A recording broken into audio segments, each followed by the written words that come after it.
This conference will now be recorded.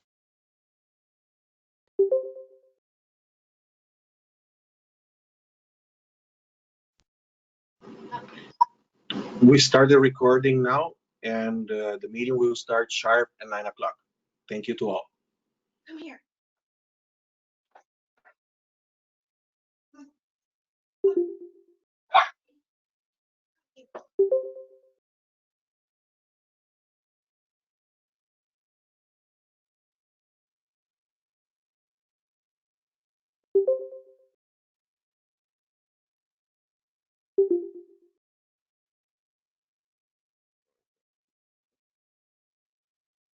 Jesus, bro, you see the amount of people I know? Oh my God.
Good morning, everyone.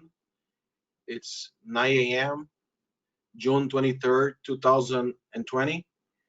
We're going to start the meeting. Going to start the meeting by mentioning a few tips and guides for participation. Make sure you mute your your microphone if you're not speaking.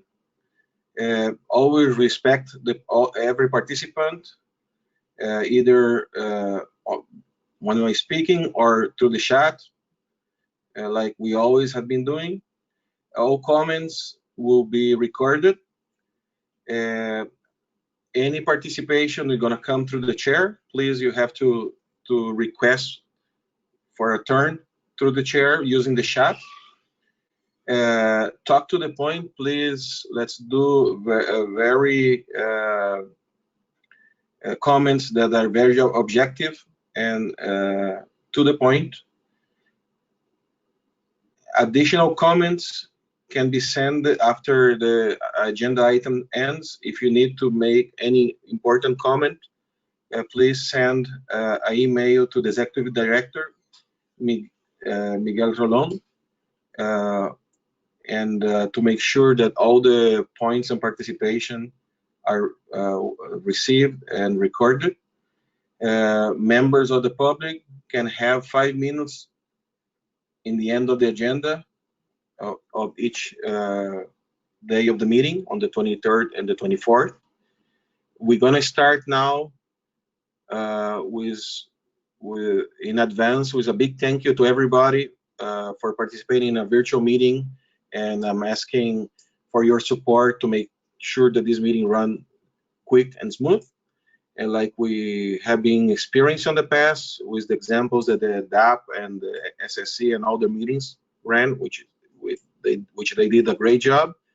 Now we're going to pass the word to Miguel to start with the roll call.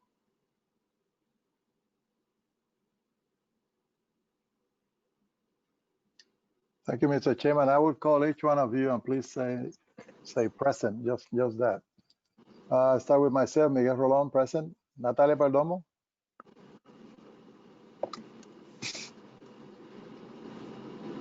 Natalia.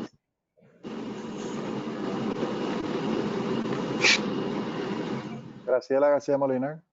Graciela García Moliner, buenos días, here. Ray Porch. Good morning. Thank you. Marcos Hanke. Marcos Hanke, present. Sarah Stephenson. Sarah Stevenson, present. Liahai Rivera. Liahai Rivera, present. Julian McGrath. Julian McGrath, present. Diana Martino. Good morning, everyone. Diana Martino, Council staff. Daria Lopez. Present. Bill Cordero. Present. Good morning. Nelson Crespo. Nelson Crespo, DAP Chair, Puerto Rico, present. Cristina Olan.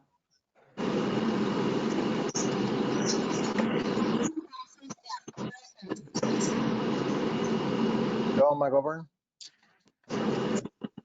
Present and good morning.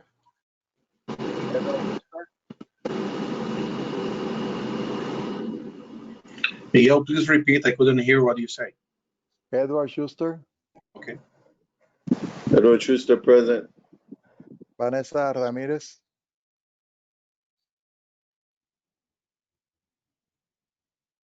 Vanessa Ramirez.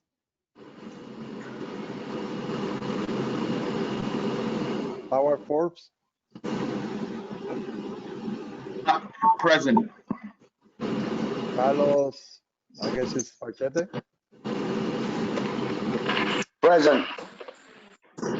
Robert Copeland. Robert Copeland is present. Damaris Delgado. Buenos días, Damaris Delgado, Puerto Rico DNR. John Walter. John Walter, present. Good morning, everyone. Good morning. Lena Anton.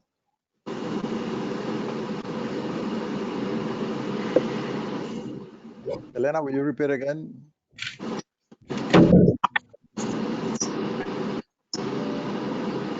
You have to hold your mic. Ricardo Lopez.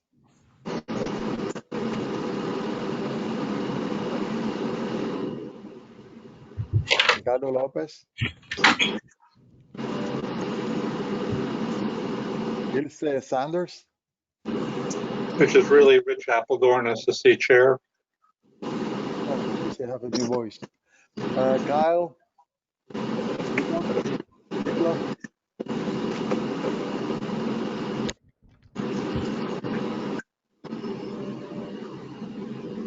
Troy Crabtree.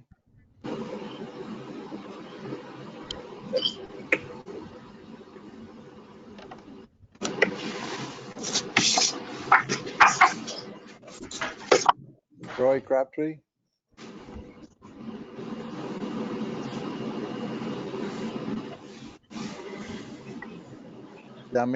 Jasmine Vélez. Present. Miguel Borges. Miguel Borges, present. Good morning. María de Los Ángeles Irizarry. Good morning, Maria Irizarry present. Orián Sadiq. Maureen Sadiq, P Charitable Trust. Good morning, everyone. Nicole Angeli. Nicole Angeli, USVI, DFW. Jocelyn, thank you. Jocelyn Ambrose. Yes, good morning. This is Jocelyn D'Ambrosio, Office of General Counsel. Ashley Rufo. Present. Excuse me, present. Morning. Thank you. Adolfo Gonzalez.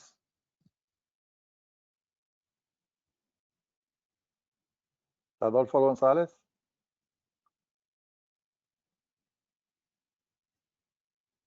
Manny Antonaras.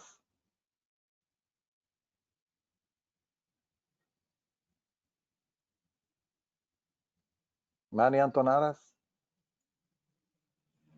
Good morning. Carlos Velázquez.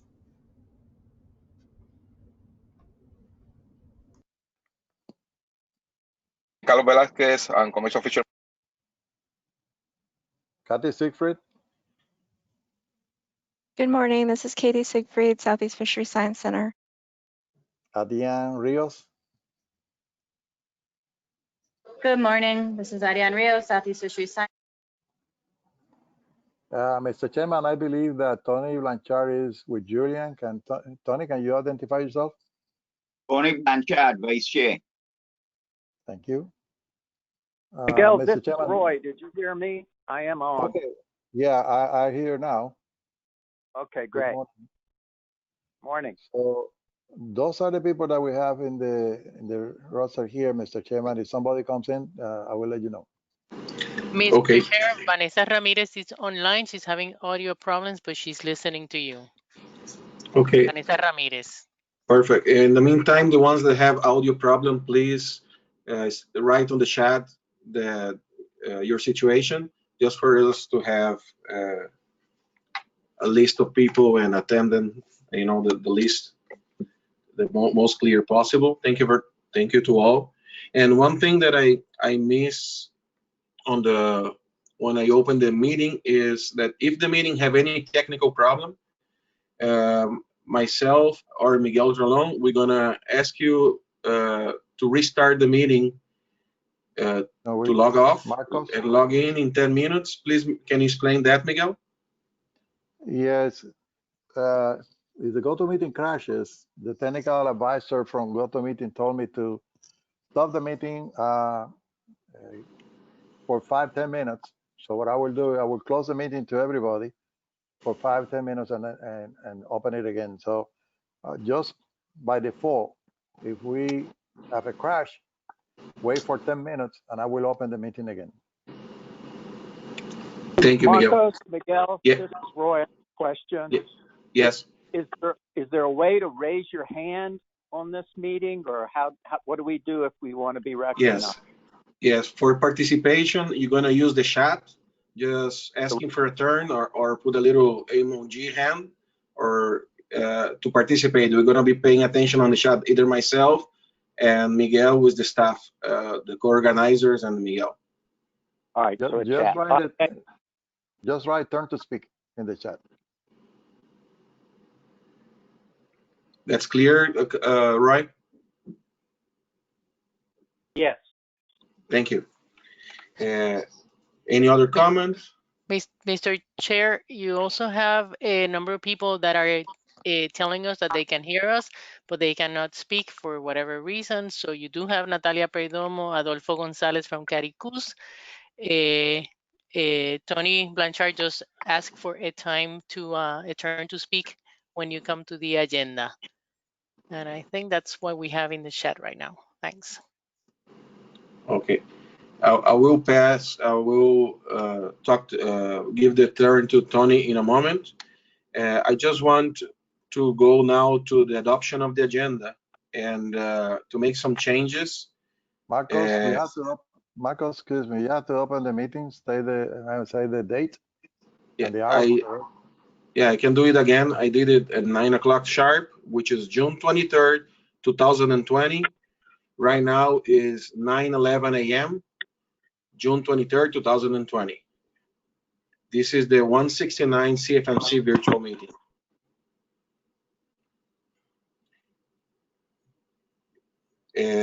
Adoption of the agenda. I have some minor changes to the agenda as discussed with the executive director. I'm going to recommend to move the overview CEDAR 57 presentation and the Southeast Fishery Science Center presentation to before the Scientific and Statistical Committee, which will be a new order, 11:10 to 12 o'clock. The order will be the CEDAR report, the CEDAR overview, the Southeast Fishery Science Center presentation, then the SSC presentation. And after that, we keep running the agenda as is written or on the Federal Register. Anybody have any problems with this change? So, Mr. Chair, if I may, this is Graciela. I had shown the Federal Register official agenda, but I've turned this over to a Word document so that you can annotate the agenda clearly. Please let me know if you're seeing the Word document on the screen. Yes, I am. Okay, so I'm hoping that everyone else can see it. So what you just said, I believe it's recorded here. So the overview of CEDAR 57, the Caribbean Spiny Lobster Stock Assessment by Adrian would be first. Southeast Fishery Science Center updated projections for spiny lobster for each island platform. Then the Scientific and Statistical Committee report. And that might continue. I tried to fix the times, but I don't think I've been very successful. That might run into the lunch time, so you might want to change that a little bit. And then finish with the SSC report, which includes not only the spiny lobster CEDAR 57 information, but also the conceptual model work that the SSC has been doing. And then moving to the afternoon, also the ecosystem-based fishery management technical advisory panel report by Dr. Sinai Haptis, the new chair of the TAP. And then everything else I left the same. Perfect. There's one extra item for the second day. I spoke to Damaris yesterday, and the DNR wants to present in other business on the second day a short presentation on e-reporting. Just want to inform that. And I don't have any other changes. Miguel, did you capture everything we need to change? There's anything I'm missing? Tony Blanchard had asked for a turn to speak during the adoption of the agenda. Yes, I'm going to pass the turn to Tony. Tony, go ahead. Yeah, morning, everybody. Good morning. What I'm looking at is we have a very long agenda. Not only is the agenda long, but the agenda has a lot of information to intake. I mean, this agenda would compare to probably one of the biggest council meeting agenda with information and the amount of stuff that we have to go through. and the kind of information. I think we need to shorten this agenda, less topics, that we have time to go through the agenda instead of trying to run through the agenda meeting a timeline. So to the end of the day, what I'm basically asking is to shorten the agenda with less things that we have to touch on, that this is not a race and this is actually a meeting, especially seeing that we are not in a room together face to face, and we are on computers and phones and everything else trying to tap into the system. Yes. Okay, Thank you, Marcos, the agenda cannot be changed.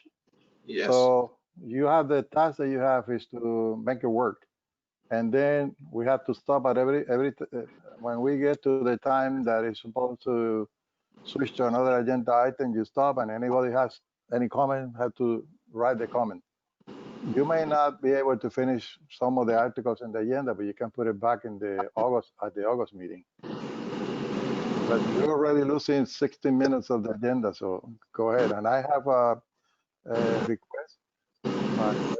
He would like to introduce Maria Lopez, her new position, and also Damaris is saying that the secretary will join us whenever he can get out of another meeting. So that will be at your discretion. But at this time, probably we need to hear from Roy Crabtree on his presentation of Maria Lopez.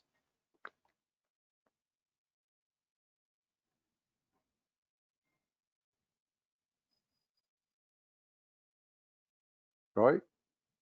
Roy? Yes, can you hear me? Yes. Okay.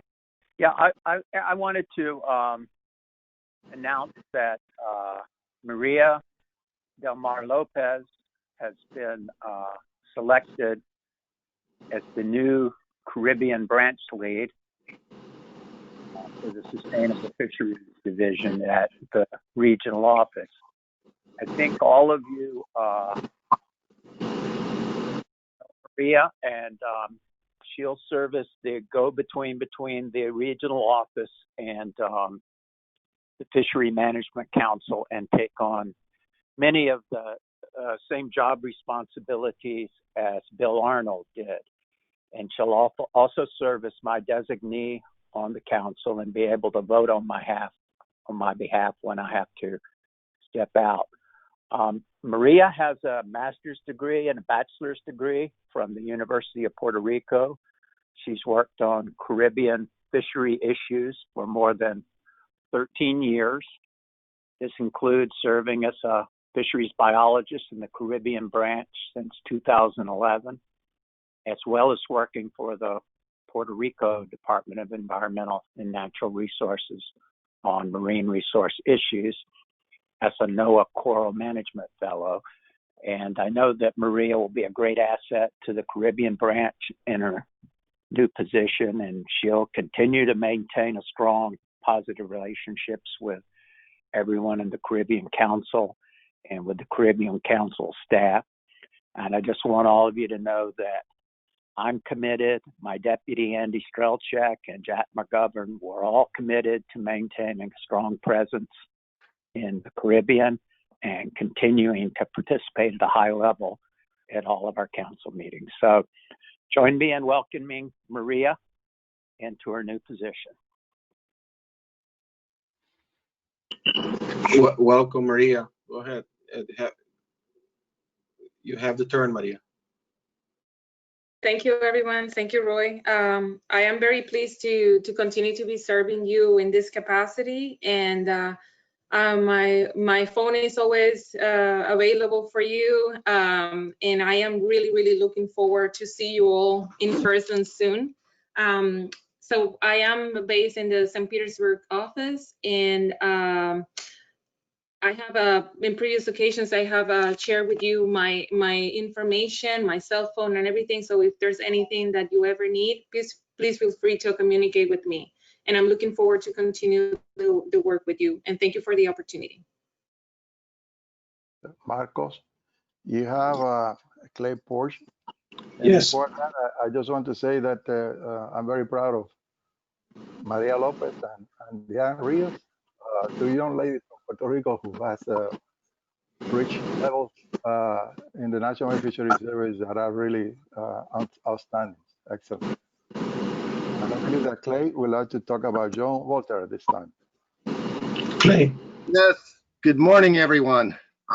I do want to introduce Dr. John Walter as in our new position as Deputy Director for Council Services. As I said, this is a new position that we developed so that we can better serve the councils. You know, we're the only science center that services 3 federal fishery management councils. And on top of that, we essentially have a 4th council with highly migratory species and the International Commission for the Conservation of Atlantic Tuna. So the Science Center directors stretch pretty thin trying to attend all those meetings and keep all our communications organized. So we're trying to do a better job of working with all the councils, and John's new position is part of that effort. So he can attend with me a number of meetings, and when I can't go, he can be there and he'll help manage all the communications and just generally improve our support to the council. And John has been with the Southeast Center, I think, about 13 years now. He's been one of our lead stock assessment analysts. He has experience working at one time or another on stock assessments for virtually all the councils, and is currently the chair of the Youth and Tuna Working Group at ICAT. So he has a lot of leadership experience. He has a wonderful vision for ecosystem-based management. So we're really excited to have him on board.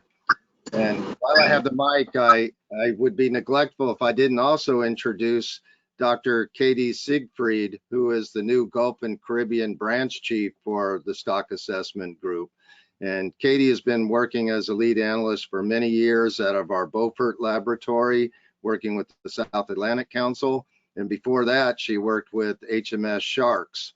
So she has a very broad experience, and she is a very affable person, works very well with people, just as John does. And so we're really excited to have her on board. And I think you'll see that in the near future, we'll have even better support for the councils than you've seen in the past with these 2 folks in place. So thank you very much. Thank you, Clay. And John, welcome to the team. And I have opportunity to share with you on the ICAT meeting. And welcome to the new position. And we are here to help you on any possible way. Do you want to say anything, John? Just good morning. Thanks for this opportunity. And I will be on the meeting. I have to jump out for some HMS IAC meetings, but I will be here most of the day. And I'm open to talking to each and every one of you. I hope that soon I will be there in person when we can return to in-person meetings. And I look forward to working with you. Thanks.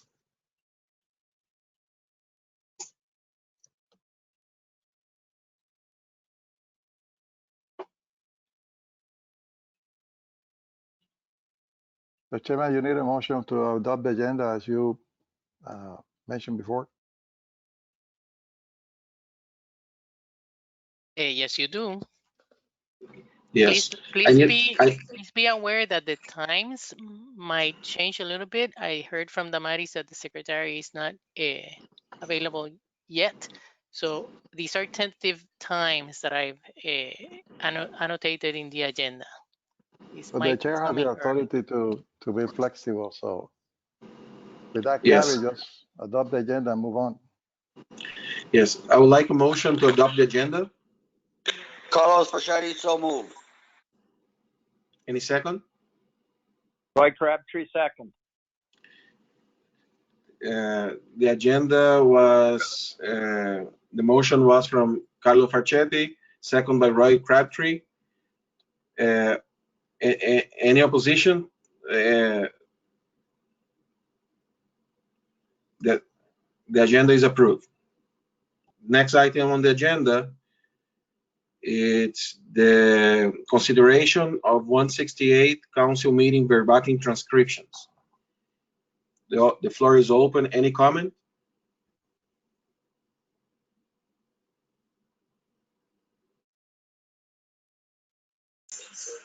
Carlos Verchetti moved to accept the verbatim minutes for the 168 CFMC. Any second?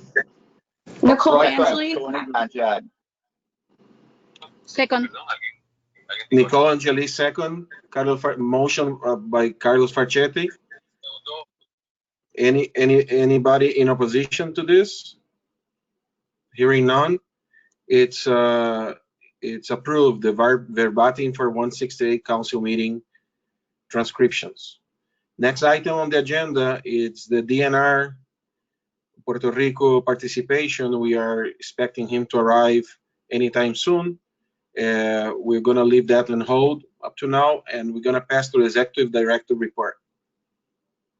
Thank you, Marcos. Very brief. I just deleted everything I had, and I leave it until August. But I just want to tell you that due to the COVID-19, the council will be operating until December 31st as follows. All meetings will be webinars.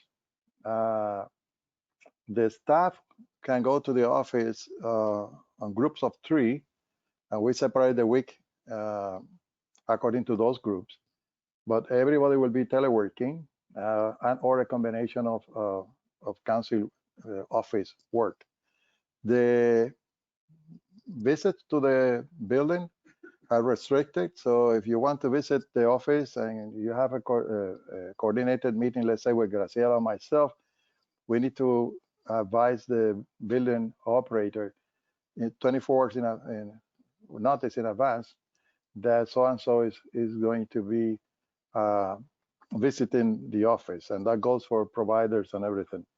The meeting, the building has a very strict protocol, and you are going to be taking the temperature. You are going to be asked who are you, who you represent, and where you're going to visit, and then they will give you a bracelet similar to when you go to Disney World, and that would allow you to come in and out of the building.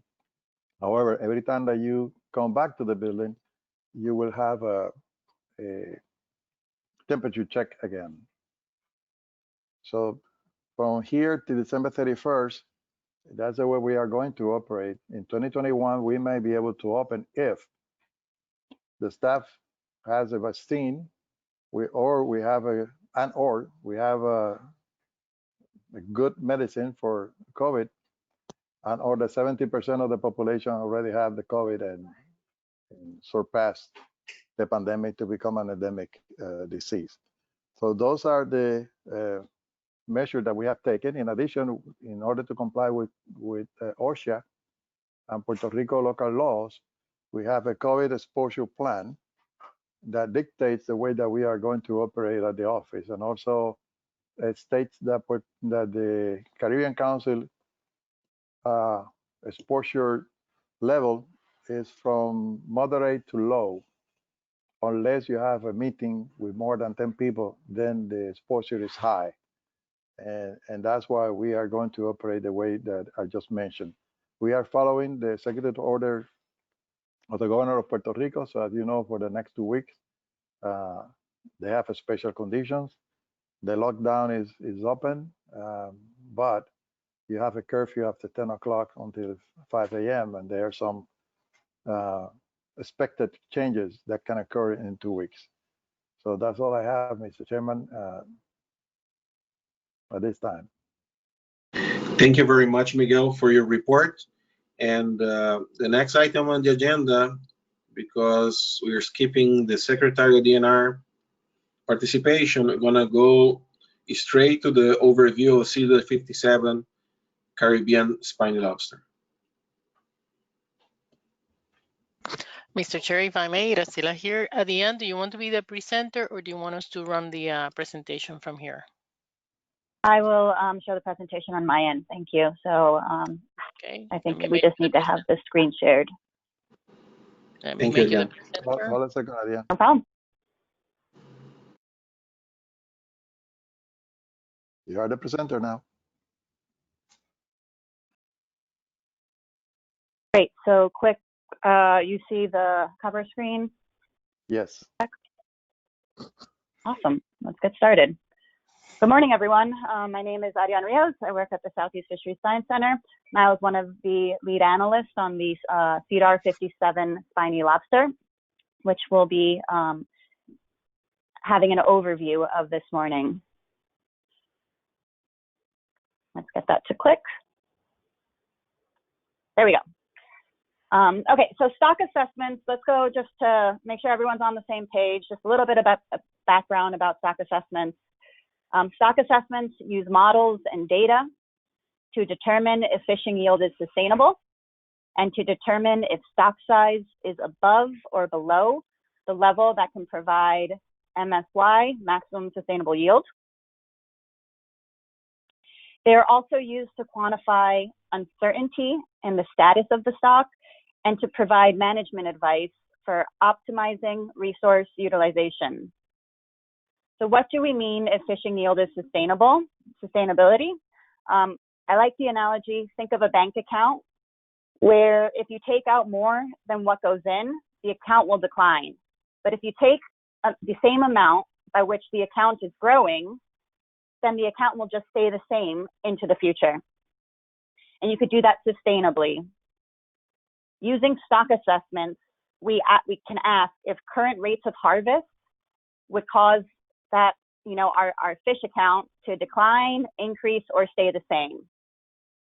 And not only do we want to know if the same amount is being taken so that it's sustainable, but we want to identify what that maximum amount is. Because at any account size, there's a sustainable level, but there is a specific account size where the returns are highest. And we want to have the population at that size. Recall that the goal is not to have the maximum amount of fish in the ocean, but to have the maximum sustainable amount of yield. Once we have all our data in a model, we can explore uncertainty, and we can run the model under different conditions to understand sensitivity. All three of these first steps are then documented and provided in reports and presentations like this one to ultimately be used for management advice.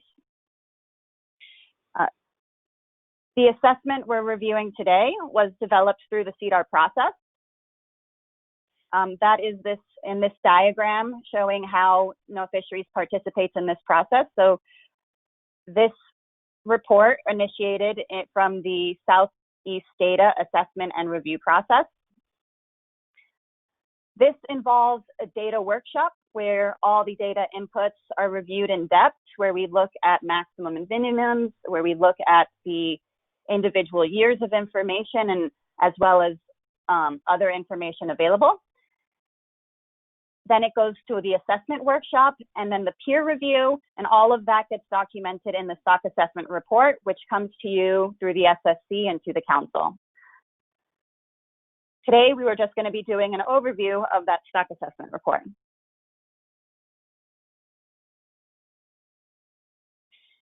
For CEDAR 57, we use stock synthesis version 3.3, and we refer to it as SS. It is an integrated catch-at-age model, so catch-at-age. That means that it tracks cohorts of fish, or in this case, lobster, as they age, and the processes that are modeled are relative to age. For example, we know about relationships like maturity and mortality and growth of fish are changed as they age. The simulated characteristics of a biological stock, like growth, as well as characteristics of fisheries, are incorporated into the model. And this is a very powerful tool because it's flexible with the types of data you can use and the types of stock and fishery characteristics that can be incorporated. Lastly, this is a globally used framework, and it can be used for very intricate models and also data moderate models like we're going to see today. So here's a slide that summarizes the data moderate nature of this assessment, where we have the summary on the left of the two data streams of time series that go into the model. Those are the annual removals and the annual length composition data. Then on the right, we have the fixed parameters. We have those for properties of the population like growth and natural mortality and maturity. We also use the information about there being very little relationship between spawners and recruits. Used a 50-50 sex ratio, and we incorporated a relationship referred to as retention to reflect the size limit. Lastly, on the bottom left are the two main parameters being estimated here to get at understanding what the stock status is and to develop the model we can use to project into the future. Those are the unfished recruitment, as well as parameters that help us understand the size of individuals selected and retained by the fishery. This slide gives us a summary of the structure of the model for Puerto Rico, as well as the landings are plotted on the right for the two gears. We have the diving gear in red, the pots and traps gear in blue, and both gears together in black. So again, the model had two fisheries, pots and traps and diving, with selectivity estimated freely for each fleet. The initial fishing mortality was set to 0 for the pots and traps, which in the beginning of the time series is very low. And the initial fishing mortality was estimated for the diving fleet. The minimum size limit, which was introduced in 1985, the data showed that it was more enforced after 1999. So the time block for retention was from 1999 going forward. And we had the estimated quantities that I reviewed earlier, but here, because we were estimating it for two large component fleets, the selectivity parameters were estimated for each fleet.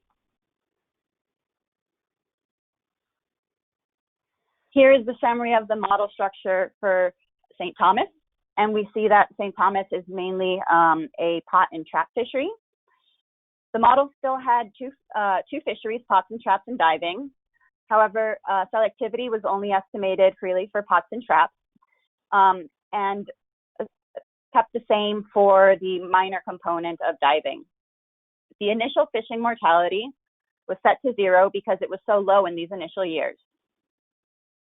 Retention blocks were introduced in 1985 with a period of some undersize being retained. So that was modeled for the years 1985 to 2003 and 2007 to 2016. The estimated quantities were that unfished recruitment and the elements of the selectivity for the pots and traps. Here we have the model structure for St. Croix. We also had two fisheries, but in this case, the diving is the main component, with pots and traps being a minor component in most years. We used the selectivity at length, like we did in the other two regions, with information borrowed from St. Thomas, and the trap fishery set to the same as diving, because it's a minor component. The retention flocks were introduced in 1985, and the data showed that we were able to model that retention from 1985 to 2016. And the estimated quantities were the unfished recruitment and the selectivity parameters. So those last four slides give us a summary of the nature and the data all the data that goes into the model. And here we have a slide that summarizes the conclusions.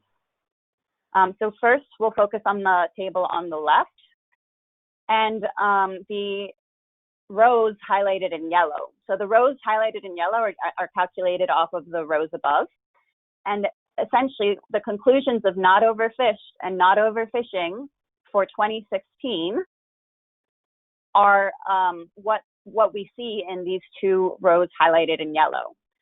So because the current spawning output is higher than the spawning output at MSY, these stocks are not overfished. These values are above 1. And when we look at the current fishing mortality, or the fishing mortality in 2016, divided by the fishing mortality that produces MSY. These are not overfishing because overfishing would be above 1.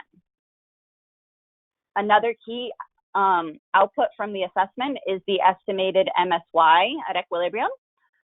And so that is what the model is saying, what is, you know, what could be taken out each year sustainably into the future. And let me move, I've got this little box I can't really see. Okay, on the other side now. Okay, so what you see on the right is the total of the 2 fishing fleets for each island, as well as with this, this MSY plotted. So that is what that green line represents.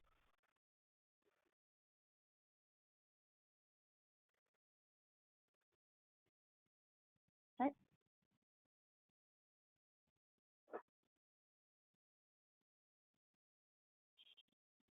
So we can use the stock assessment to produce projections of OFL's overfishing limits for upcoming years based on what we know through the current year. So the terminal year for the stock assessment, well, 2016, we can incorporate additional information about what we know through the current year to be able to understand what the model predicts for future years towards getting the stocks to be at the, towards getting yields to be at MSY and having the stock that allows us to have MSY. So in order to do that, we needed to have values for 2019 and 2020. And so to the extent possible, we always want to use the data, the official final data. And so in Puerto Rico, the landings are complete through 2018 and 99% complete through 2019. And the correction factors are being finalized for 2019.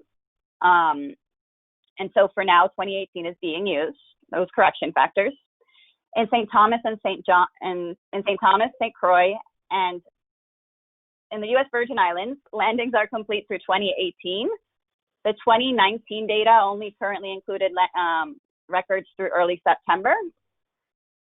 So for Puerto Rico, 2020 values were set equal to the average landings from 2017 to 2019. For St. Thomas, St. John, and St. Croix, 2019 and 2020 values were set to the average landings from 2016 to 2018. So this is the initial setup for obtaining OFL values, and we just do want to point out that these values can be updated when data for recent years are finalized.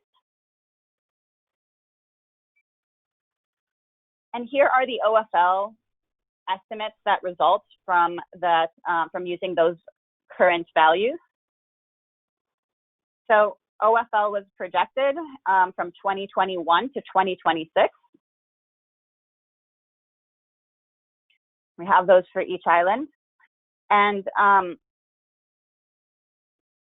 what happens is that these projections aim to get the stock towards MSY. So what you'll see when we show these visually is how these values move towards MSY.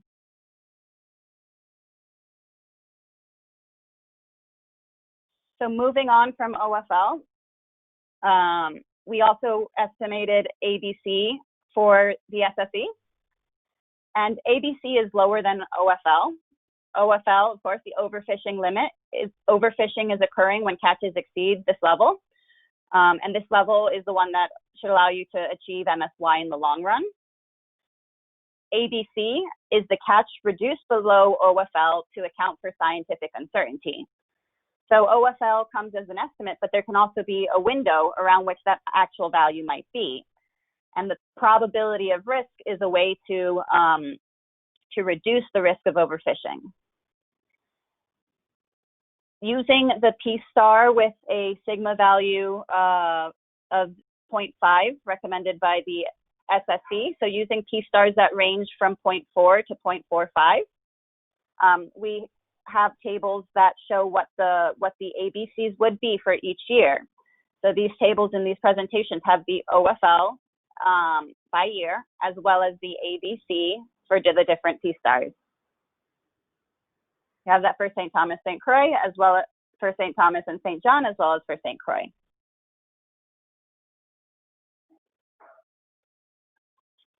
So here's where we see that more visually, all of the same information from the past 3 slides. So here we have the time series of landings and first shown in 2017, 2018 of those final values. Then we have the values used for the preliminary values used for 2019 and 2020, which can be updated when more recent data are available. And then we see what the model projects into the future for 2021, 2022, 23. That is the OFL estimate.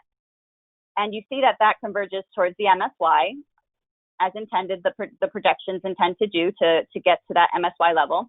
But keeping in mind that there is uncertainty associated with these values, that's what is reflected in the ABC values. And so on the previous table, I showed all of the individual steps between 0.4 and 0.45. And here we just have the lowest and the highest. Also in gray, we have the ACL from that's on the books from 2020. We have this plot also for St. Thomas and St. John, which show that the current values are, that the current 3-year mean gives us a level that's below the MSY. So the initial estimate is to goes a little bit higher in order to be able to get the stock to MSY, but the value converges back to MSY. The interpretation of the upper and lower values of ABC are the same. And we also have this for St. Croix, where you also see what occurs with sort of, if you're not catching at MSY, you're kind of allowing that bank account to build up. So there's a little bit more you can take before you get back to that sustainable level. And with that, I'll take any questions about the overview of this stock assessment at this point. Any question? I'm looking on the chat, looking for people asking for turns to speak.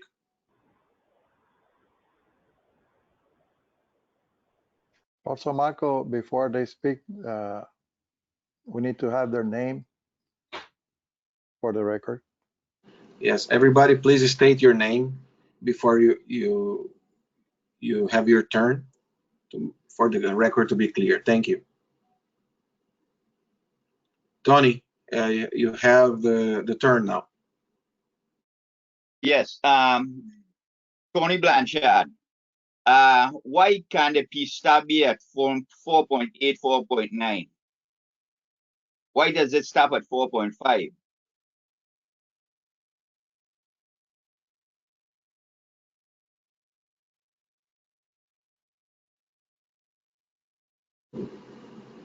At the end, did you hear the question? One second, Tony. There is a. Okay. There is a. Hi, Tony. Thanks for the question. So the different P-star higher, the closer you get to having a P-star of 0.5, the less uncertainty you're accounting for. And so that is the level of uncertainty that you want to account for. You have to take into account, some of the different decisions in the model, like how we are incorporating, we could learn more about growth, or we could learn more about certain things that bring down the uncertainty. You want to be able to account for uncertainty in a way that, makes it less likely that you actually do overfish and the stock actually declines. But for why it has to be in that specific window, I think I'll turn it to John or Clay to elaborate further. Thank you, Diane. I have Roy requesting a turn, and then I might pass the word to Clay or to Shannon if they want to help Diane to clarify the question of Tony. Roy? Yeah. Morning, Tony. Morning. I think the gist of the problem is to go any higher than 0.45, you would essentially be saying there's no uncertainty in the assessment and that you're going to push it up to the absolute legal limit of it. And that sort of becomes just an unrealistic assumption because we do know there's quite a bit of uncertainty in it. So probably pushing it to 0.45 really is pushing it quite a bit. But I think that's the gist of the issue, is making sure that you can legally defend where you're setting it, given that we do know there is a good bit of uncertainty here. Thank you, Roy. Let me follow up another, Roy. My question is, we're dealing with lobsters, right? And we're dealing with a size limit. And really, to the end of the day, these lobsters are mostly caught by divers or by guys in with traps, which you would have to be measured. So, I mean, to a certain degree, I understand the uncertainty part, but we're looking at a 0.5, which to the end of the day, if you're talking about $10, that's not a big deal. But when you're talking about over a span of probably hundreds, maybe thousands of pounds, you're talking about a very big difference. And my thing is, why be so restrictive? And I'm not saying that there's not uncertainty, but I think that could get bumped up a little higher than a 0.45. That's what I'm saying.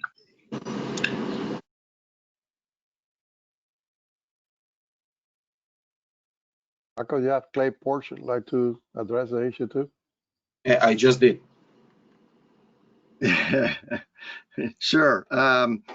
So Roy has it exactly right. There's two components to addressing the uncertainty. From the science perspective, we specify that so-called variance parameter, or sigma, that you'll see in the ABC control rule and the SSC talked about. And that's supposed to give you an idea of how uncertain the assessment is. And then that P-star value, which is supposed to by law be something under 50%. That's just an expression of how tolerant the council is of overfishing. So if you set P-star at very close to 50%, then it's basically a 50-50 chance that you'll actually be overfishing when you set the catch limit to essentially the OFL. And so basically you're discounting the uncertainty if you set P-star to 50%. But if the council wants to say they're willing to live with this high uncertainty, they could set a P-star at something that's just under 50%, like Tony's mentioning, 0.48. But again, then you're not really putting much buffer in place. So I think that's why SSE prefers to give values from 0.45 and below. Thank you, Clay. Let me follow up on that, Marcos. Go ahead, Tom. We're dealing with an individual stock here like lobsters. And like I said, these lobsters are basically handpicked to a certain degree with very little bycatch. Because really there shouldn't be any bycatch, because you're going out there and either diving them to size or you're catching them in the trap, and when they come up to size, you take them. So I understand the part of the uncertainty, but we're dealing with a stock that, in my opinion, should have very little uncertainty. So why they hold back on the reins is my question. Clay, Adian, want to respond? I can jump in on that. The uncertainty is about the stock status. So even though I get what Tony's saying in terms of how they're harvested, the question is, how much have we been taking relative to the true MSY and whether the stock's overfished or not? And there we do have quite a bit of uncertainty because we don't have perfect data. If we had perfect data, then we would have had, to have perfect data would look something like this: a survey that goes back to the beginning of the fishery and essentially assesses how many lobster are out there from that point till now. And if we had that information in addition to perfect catch information, then we probably would have very low uncertainty in terms of stock status. But the reality is we don't have all that. We don't have surveys that go back in time that counted all the lobster out there, and we don't have perfect catches. So there is quite a bit of uncertainty in the assessment, and that's what that variance parameter that the SSC discussed is all about, how much uncertainty there is in the assessment. So to ensure that we're not overfishing, we want to account for that uncertainty. We make a probability distribution about the OFL, and to ensure that we don't exceed whatever that true overfishing limit is, we might want to set a PSAR that's below 50%. And like I said, that's why the SSC picked 45% below. But the council, if they want to be risk prone, they can pick a higher PSAR value. But again, the uncertainty is not in how they're harvested, it's in stock status. And if I could, Mr. Chairman, I mean, if you go with a PSAR of 0.45, that is a very high PSAR, and that is more aggressive than where we set these types of things for most stocks. So you are, Tony, taking a very aggressive stance if you go with a PSAR of 0.45. Yes, I have, Tony, one second. Anybody else wants to jump in on the discussion? I'll go with you, Tony. I have you. Tony, go ahead. You have Julian before Tony. You have to follow the chat. Yes. There was Julian? Julian McGrath for the record.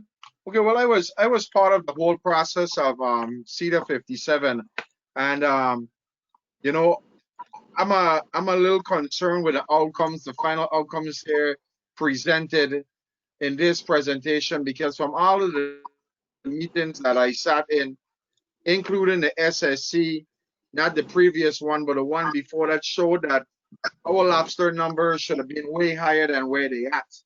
And because it's one of the stocks that we have the most information collected on, and with the 3.5 carpet line being in place for so many years, your sizes of catch has not changed in the size of the animal itself, and it's a fishery that's market driven, and with all that's been played over the last few years, from the hurricanes, from the economy before the hurricanes, and now we're dealing with a pandemic, our numbers are way down. The fisheries on the fish, what we are concerned with is if we set lower numbers, and once our markets are back up into full swing with the hotels and all the restaurants back opening, and what we are seeing as a problem with us overrunning the ACL and accountability measures kick in. And that's a serious problem for fishery, that the resources are not being hit, not even to half of the potentials that they can be hit. And the concerns that are brought up here today worry us, and that's why we speak all the time about measures that are put into place. And especially, you have so much information on this fishery where individual information was collected for a long, long period of time. Thank you. Let me follow up on that there. Yes, I was muted on my mic again. Tony, you have the turn. Okay. As for Clay's statement where we don't have the actual MSY, I don't think we will ever have that. I don't think we will ever have the exact numbers to work with. But you have to understand, a fishery is fluctuating. And when I say fluctuate, sometimes because of whether it be environmental problems or whether it be climate, you name it, the fishery moves up and down. It's never to a certain degree a straight line. So my thing is this, with all the information out there, and I understand the part about taking a precautionary look at it. I think we have to work with the numbers, what we have with, as for the MSY, which we ain't got no choice. But what I'm saying is how this market and how the lobsters are handled should be looked at in a different way than another species. Because of all the information, like Mr. McGrath said, that is out there, all the studies that have been taken, and so on and so forth. So I don't see to a certain degree, the big deal with taking a bigger gamble on it, meaning going up to that 4.8, which we're talking about, than to take a more of a precautionary take on what we are going to be dealing with. Thank you, Tony. I have a question for Adrian. This is Marcos Hanke, the chairman. Adrian, can you go back to the slide for Puerto Rico, the first graphic that you have? And I am on the process of understanding the numbers and being able to understand this in more details, right? And let me see, that's Puerto Rico? Yes. Is it this one? Okay. Yes. If you have the intercut line on the center, and with the P star or 0.45, which is the undercut line, the projection for the next year, how much it represents the total catch on that projection in relation to the average 3 previous year or the year before, just for us to have a comparison in terms of poundage, to have a language that we understand a little more clear on this case. So the question is, what fraction is these values of recent landings? No. Okay. Is related to that, but if we decide 0.45 for the next year, how much poundage for Puerto Rico that will represent? Yeah. So let me go back to one slide. So if we eyeball it here, we go with 0.45 for 2021. It's somewhere in the middle to higher 300,000 pounds. And so let me go here. So Puerto Rico, 2021, with a P star of 0.45 is 358,000. And how much it was last year? Last year is on the previous slide. So in recent years, in 2016, we have an estimate of 446,000. In 2017, 282,000, and 2018, 518.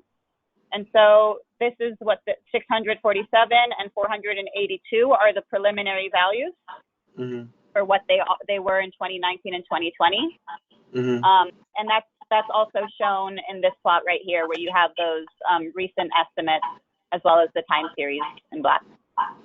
If I'm understanding correct, the years before, by choosing P star 0.45, the industry of the fishermen of Puerto Rico have less available poundage to fish for? That not necessarily less. I'll turn this over probably to Clay to explain further, but the estimates, the model through 2016 gives the estimate of the MSY. And so had we, looked further into this model earlier to use as management advice, those estimates of OFL and the ultimate estimate of MSY would still be in the same ballpark. But Clay, can you elaborate? Clay? Sure, thank you. Adrian, could you go back to the slide that shows the full catch history? So if you look at the top graph there for Puerto Rico, you can see that's that green straight line is the MSY estimate. Yes. And the value of P-Star 45 is a little bit below that $400,000 grid, 400,000 pound grid line.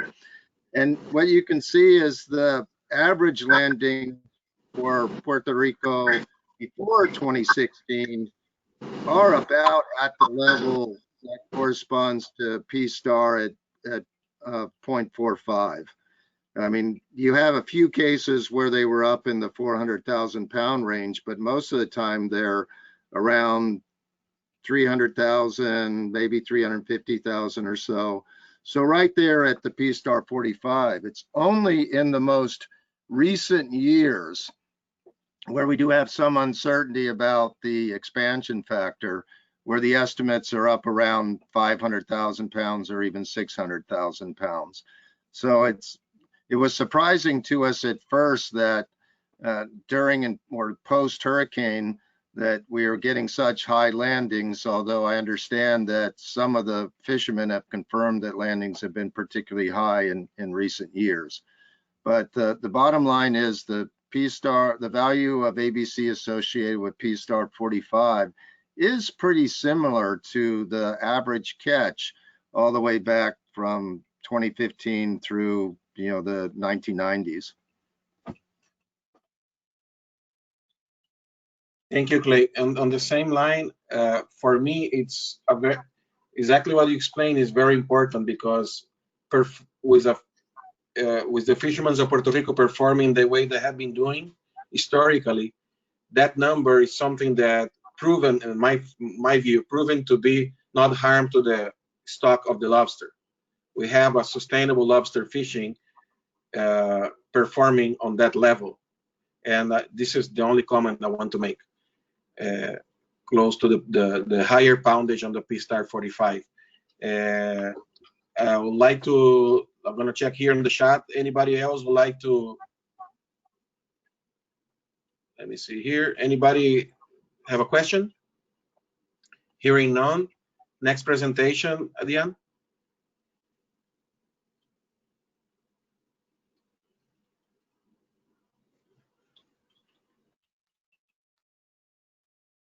I cannot hear you, Adian. Hi, sorry, I was muted. I put the two components into one presentation, so the OFLs are actually included in this presentation. So we covered both. I think the next presentation would be the SSE.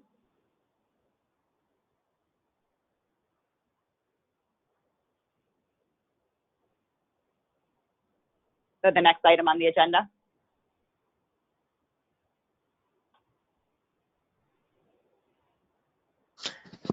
Okay, so Richard, do you want to become the presenter, right?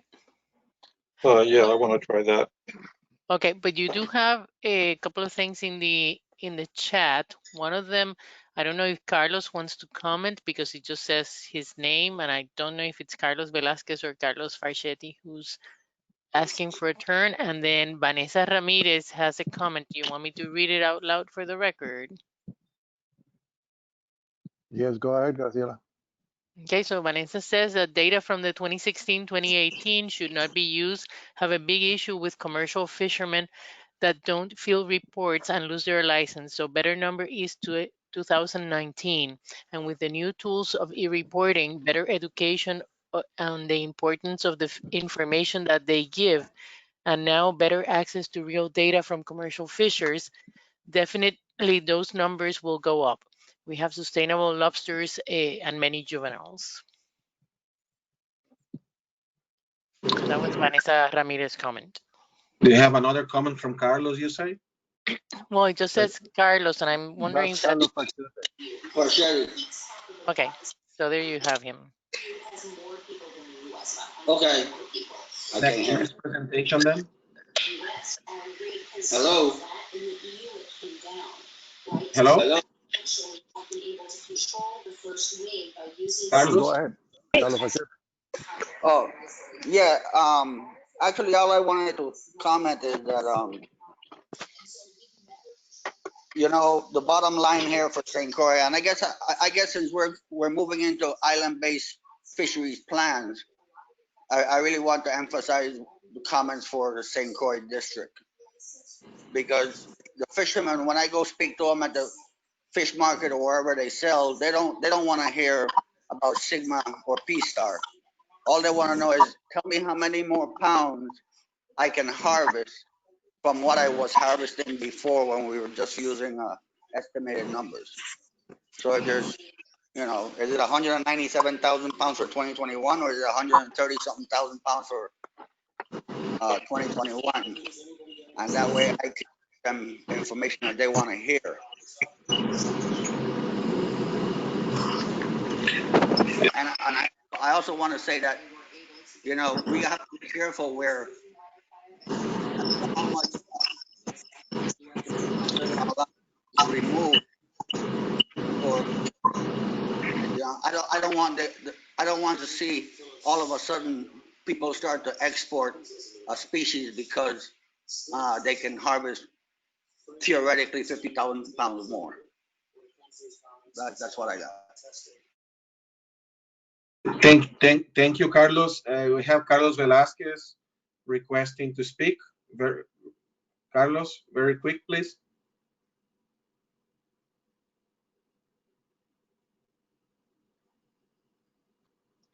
Carlos?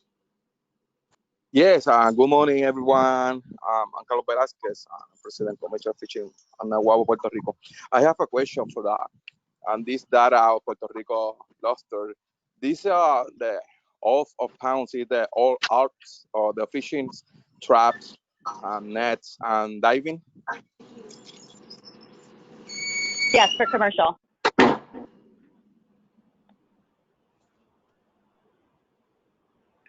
That's the total commercial, all commercial gears. Thank you, Diane. I think we are ready for the next presentation. And remember that if you have any extra comment, please do it via email to Miguel or to the office or via chat. And we want to make sure we have all the comments recorded and stated. The next presentation. So I'm making Richard Applener the new presenter. Richard, you should have control now.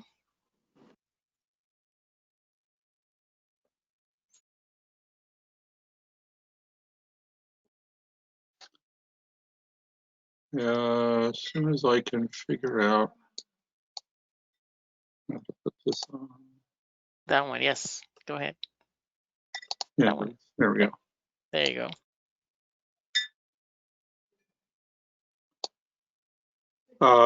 Thank you, everybody. So we met for a full 5 days a while ago virtually, and considered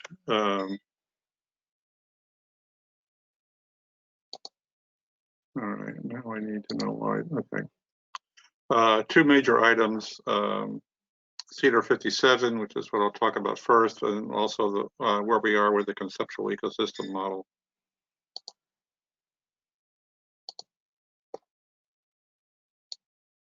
So a little bit of background.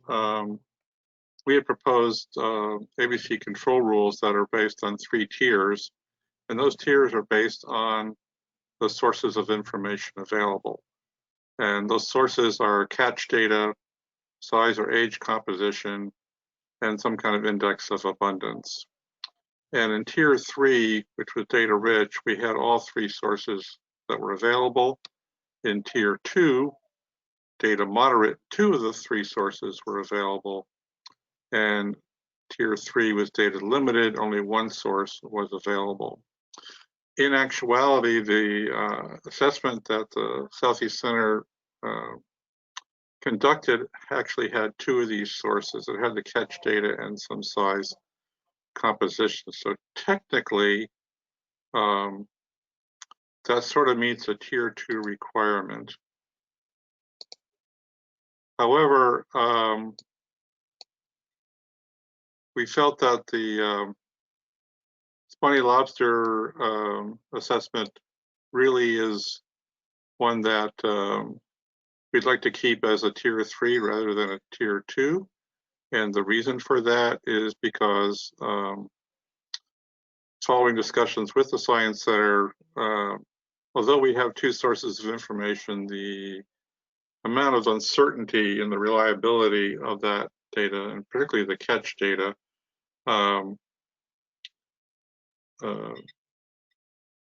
we felt that it should stay in tier 3. We're hoping that with ongoing improvements in the data, such as better correction factors and random sampling of length composition, at some point we could go into tier 2 in the future. But so we're staying in tier 3 for all of this at the moment.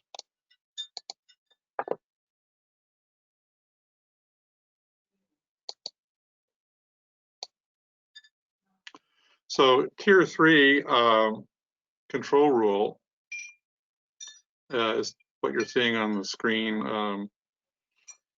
At the moment, I'd just like to really kind of call your attention to the items in yellow, because this is what we were dealing with to be able to get to ABC from OFL. And OFL was what was coming out of the assessment that was made by the Southeast Center.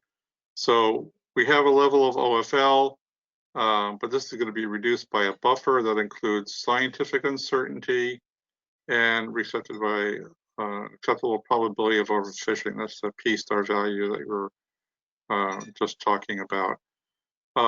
In looking at the scientific uncertainty, we are looking at what we call sigma min. Okay, that's the variance or the width of the, and I'll show this graphically in a minute, the width of our distribution, which is a reflection of that certainty. And then there are limits on in tier 3, how big an acceptable or how small an acceptable sigma could be. And in tier 3, the minimum is 2 times that sigma min. So it could be greater than that.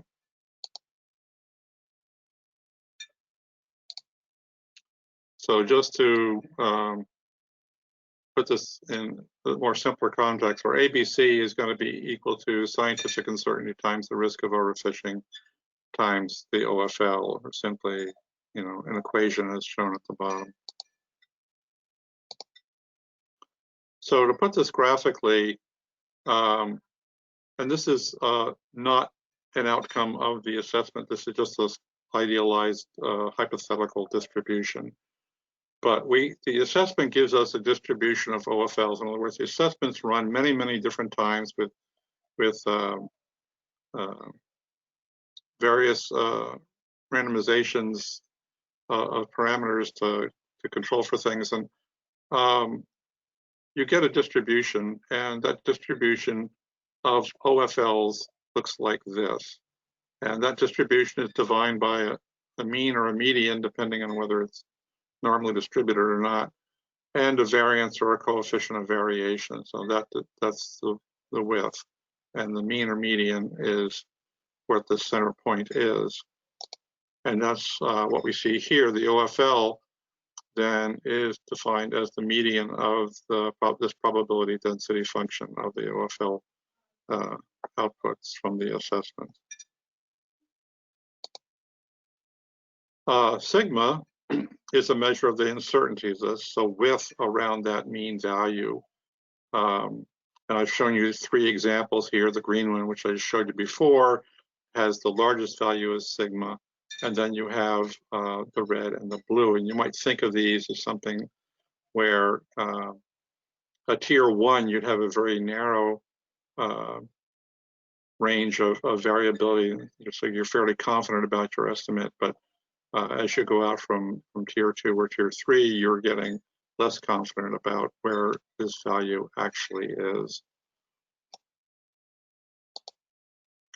So scientific uncertainty is dependent on the sigma min and a multiplier, where for tier 3, that multiplier has to be 2 or greater. And so the first question when dealing with what's the variance that we're dealing with under tier 3 is, what is our sigma min? And I note here that sigma must increase as scientific uncertainty increases, and that was what I reflected in that previous slide of the 3 curves where tier 3 had the broadest distribution and tier 1 had the most narrow. That would be showing that the uncertainty is decreasing as you go from 3 to 2 to 1. So our sigma min recommendation comes from 2 studies that were done initially, one by Ralston et al. In 2011, and one that just came out by Privatera, Johnson, and Punt in 2020. And both of those studies looked at very well studied and therefore data-rich assessments, and looked at what the sigma mins would be coming out of those kinds of things. And the conclusion was in both of these things is that a sigma min of about 0.5 is about where you want to be. That's what shows up from these analyses of where they do have a lot of information, and we have a lot of discussion about that, which will be available once the transcripts are up. But this is the decision of the SSC to make sigma min 0.5. And we also thought that there are similar amounts of scientific uncertainty on all 3 platforms, and therefore we're going to use the same approach for all 3 platforms for this assessment of spiny lobster. The multiplier, as I said, as per the tier 3 ABC control rule, has to be greater than or equal to 2. The SSC felt that with spiny lobster in particular, the multiplier should be set fairly low. And I think both Tony and Julian had talked about some of the factors that are there and our knowledge of the behavior of these fisheries over time, that it could be set fairly low, and therefore we actually did choose the minimum value of 2 for sigma min.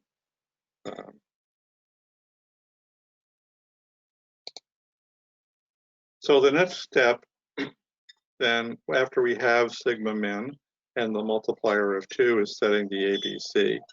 And setting the ABC requires first a knowledge of what is going to be the acceptable limit of overfishing. So we have our 50% probability of overfishing, which is where we are with our OFL definition. And this is going to be buffered down to some value of ABC. And that buffer will depend on the width of the distribution, which is set by using the sigma min and the multiplier, and the P star value that is the prerogative of the council. So here's the buffer coming in. This is our assumed risk of overfishing. That will bring us down to here. This is set at 0.45 just for discussion, and your ABC is reduced from the OFL accordingly. As I said, the risk of overfishing is something that is set by the council, and that is the P-star value.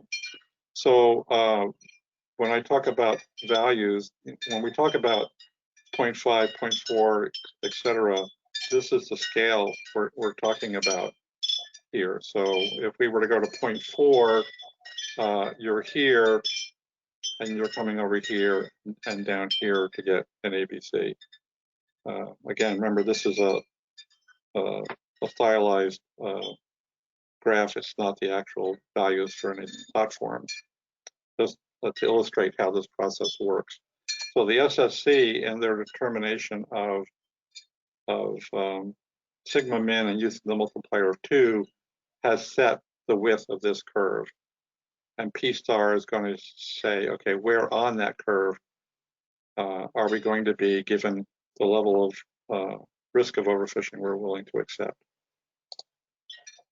So the P star is set by the council, and the value has not been decided upon, and is needed before the SSC can set an ABC. However, we were told that the council has presented a range of acceptable P star values, and that range is this 0.4 to 0.45. And so this initially gave us a conundrum because the council had to give us the P star before we could set ABC. But if the council gives us a range of acceptable P star values and the ABC accepts that, then we can go ahead and calculate ABCs for that entire range, and therefore technically would already be calculated when the council decides what their final P star value is. And that's exactly what we did. So we agree with the range of P star that was provided by the council, and then we can go ahead and calculate. So we remind the council that in determining their final value of P star, they should consider what would be the time to the next assessment. So the longer time, the more you're getting out away from the predicted values.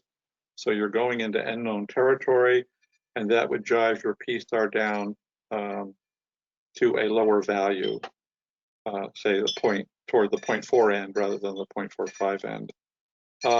Other management measures that might be, or management regulations that might be in place. This is some of the stuff that, again, Julian and Tony talked about: minimum sizes, closed areas, or closed seasons. The more management you have in place that you think can buffer the effects of fishing, that would allow you to use a higher value of P star. There's also the life history of the species. That's already been somewhat taken into account, but sometimes there's some unique factors you might want to indicate, and that could go up or down depending on the species, and so any other factors that might be considered.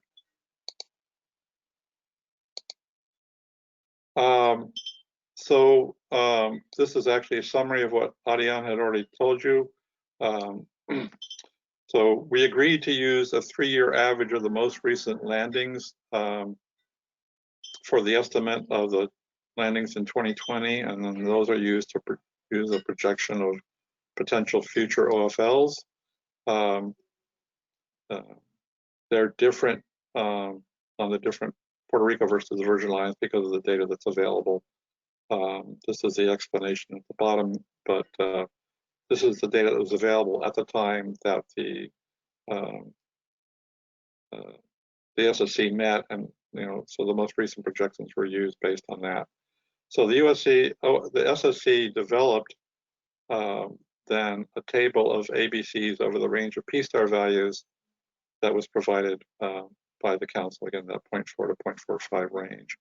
I would point out that if you go outside that range, the SSC would need to go back and recalculate an ABC because this is the only range we considered. In reality, well, I'll get back to reality. Here are the values for Puerto Rico. This is the same information that Ariane put up. We have the different P star values going across the top, and then the projected years going down the graph. The OFL for Puerto Rico goes down, as you saw in we had this graphic showing, it's excuse me, it goes up because you're approaching the MSY rather cautiously from a value below it. So at the bottom, and I've only done this through this one slide, but it's the same value, so hopefully you can kind of remember that. So as you go down the P star values from 0.45 to 0.4, these are the percent reductions you have from that 0.45 value. So if you go to 0.44, it's 2.5% less. If you go to 0.43, it's 4.9%, all the way down to, if you use 0.4, it's 12% less than what you would have at 4.5. And that's a fixed value because it's just a multiplier.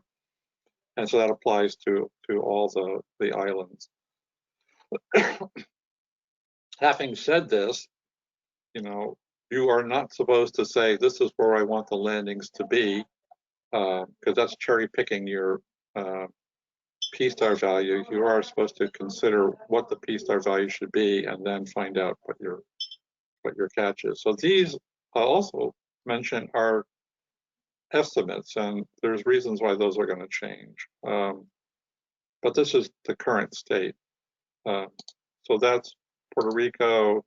Here's St. Thomas. Here you'll see that the values actually go down, and that's because unlike Puerto Rico, which is currently over the limit, if you remember those graphs that Adrian showed, both the Virgin Islands platforms are under the limit, so they can actually fish above at a higher level and bring their catch rates down to what the final level would be. So that's why these numbers go down, because there's excess biomass available to you, and the model allows you to harvest that to get down to what the MSY level would be. And here's St. Croix. It's the same thing. You can see the numbers go down because there's excess biomass currently available. In fact, for St. Croix, there's a lot of excess biomass currently available. It allows them to fish at a much higher level at whatever P-star value you're using as you get down to approaching the MSY levels. I would point out that if you remember the graphs of the tracks, Puerto Rico was currently over that MSY level for the last couple of years. Both of the Virgin Islands were not. However, St. Thomas, St. Croix was pretty much pushing that envelope in the early to mid 2000s, and St. Croix went substantially over that MSY in the late 2000s. So just so you know, it is possible to get above these numbers. So one last thing about reality. These are based on the current data. The control rule is tied into the island-based plans. So the island-based plans need to be approved before you could actually implement this. This is our understanding anyway, which means it's going to be some time in the future. And so we recommend that, we've already gotten comments from the fishing community that 2002, because of COVID, is going to be have fishing mortalities across the board less than what we normally would see, and this is particularly true for spiny lobster. So we think that by the time you actually have to do this, the 2020 data might be fully available, so you'll be able to run that with the most recent data and not go with projections. So this will change what the OFL projections will be at the time you do it, at the time you actually would be in a position to implement this control rule information for spiny lobster. And I think that's, well, yeah, so that's the last part of that. Should I take questions now or continue to use go through the conceptual model, which is actually fairly quick, before taking questions? Richard, let's finish with your presentations and take the questions, please. Okay, so the second thing that we looked at was continuing our work on the ecosystem conceptual model as developed by the SSC, and I've used this Jackson Pollock thing to kind of show you how messy this can be. We have 8 submodels.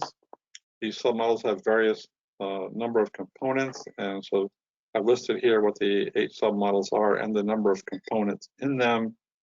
If you add all these things together, you get something over 60, and that means there's potentially of something over 60, no, over 80 rather, and potential of over 64,000 connections that might be considered. So it's a daunting task. This is an example of one of them is the marine ecosystem components model, and it's one of the ones that we have finished. Well, I shouldn't say finished. It's one of the ones that we've gone through and made connections. There's actually only one sub-model that we haven't gone through to make those initial things. So here, blue lines show our positive connections. That means like inshore forage fishes are positively contributing to reef fishes. Red lines are negative connections.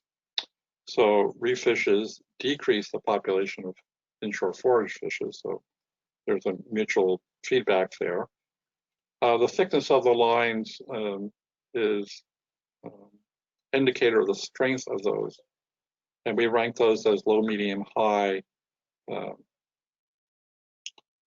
There are some questions. So although we've gone through this exercise drawing the lines, there are still things we need to go back to. For example, in this one, we have highly migratory species, which was included because this is obviously something the council has to deal with. However, ecologically, highly migratory species has things like nurse sharks, which are anything but highly migratory. And so we have to kind of more formalize the definition of what we mean here. Same thing applies with coastal pelagics, where maybe that's where nurse sharks should be. But coastal pelagics include something like Dorado, which ecologically are really highly migratory. So we need to kind of pin down our definitions here to see if we're talking legally or ecologically in, say, this case. And there's a number of similar definition problems we have to go through for probably most of the submodels, but we have the connections down pretty well. And for each one of these, there is a matrix that shows these connections. And you'll see here the values go from 1 to 3. 1 then being a loose connection, 3 being a very strong connection. Positive values means that one factor is contributing to another. So inshore forage fishes contribute strongly, positively to reef fishes. Negative values are the opposite. As I mentioned before, here's reef fishes, and reef fishes contribute negatively to inshore forage species. So yes, they're eating the inshore forage species. So each one of these diagrams that you saw can be reduced to this kind of matrix. Here's a more complicated one. Excuse me. This is socioeconomic and cultural drivers. It has substantially more boxes, and there's lots more connections between them because, well, basically, in large part, we're putting, although there are some other human component elements, a lot of it is in here. So you can see, we have things about market demand and what's the status of the local economy, how is tourism doing, is there competition or opportunities for imports or exports, there's the human population size, and so all these things are interconnected. We have issues about public health, the well-being of the community. So if this is something we want to maximize, eventually the model will be say, okay, what do you need to tweak to do something like that? So this is one of our more complicated ones, and this is the matrix that goes with that. Oh, I should point out that the reds are changes that were made in the last meeting. They could be textual changes or number changes. Blacks were things that we actually had before when we had done earlier work. And blues are things that we might want to or need to reconsider. There's a lot of them in here. And a lot of that arose from the fact that relationships could go both ways, or we weren't sure about how strong the relationship be. So there's some things, and this is one of the worst actually examples of where we need to go back and kind of make some final decisions. Actually, one of these boxes, and I don't remember which one, is going to go out of this model and into another one, but we kept it in here to be able to draw the boxes. We also had some really good presentations at those meetings, looking kind of further down the line about how things should be connected, mostly between the submodels. This is one by Renny Garcia looking at land-based activities, and his point was looking, trying to emphasize, first of all, where do we actually get data from? And so this is kind of where he was at here. You know, we get data on what the river runoffs are. So there's things that feed into here. We get data on what the sewage outfalls are giving and the power plant effluents are giving. So his was a data-driven approach. And then, okay, how do these all connect into aspects of water quality or sediment quality, and reflecting various potential sources of pollution or suspended sediments and nutrients that could lead to turbidity, which would affect the plankton productivity and the benthic productivity and whatnot.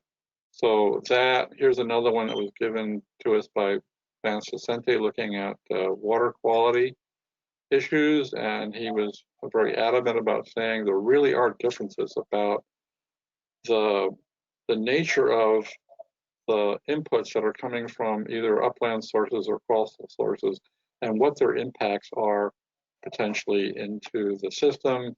This is a more simplified diagram. So as we start looking at the connections between submodels, this kind of information that was provided by Renny Garcia and Vance Vicente, I think is going to drive a lot of how we connect things. This is the full conceptual model as we had it in 2019, which I presented some time ago to the council. And what we have done now is gone through all the submodels except for this one, competing sources of competing uses of resources. We got about a third of the way through that one before we ran out of time in our all-week meeting. And so the next time we start up, we'll be finishing that. What I want to show here is that although we were going from a submodel to submodel and doing all the connections within submodels, in our previous discussions, we've actually talked a lot, what looks like to be a lot of connections between submodels or cross submodels. And that's what all these lines here are showing are are connections across these things, that they are far from being complete. But it's just to show you that we have looked at it, and already, as you can see, it looks messy. And we have some things, this is the one I just showed you, socioeconomic cultural drivers, which have a very highly complex connections within them. Whereas something like abiotic factors don't have too many connections between them, but they affect a lot about factors of habitat, ecosystem components, and water quality, et cetera. So this is going to be where we are going. Just to give you an idea of what this looks like. As I mentioned, there's a matrix for each one of the submodels, and that's what these little boxes are. These are the matrix of each submodel, and the size of the box is driven by the number of components that are in the box. Where you see, I know you can't read the values, but where you see the kind of orange coloration, those are where we have said there's a connection. And as I said, we've gone through most of them.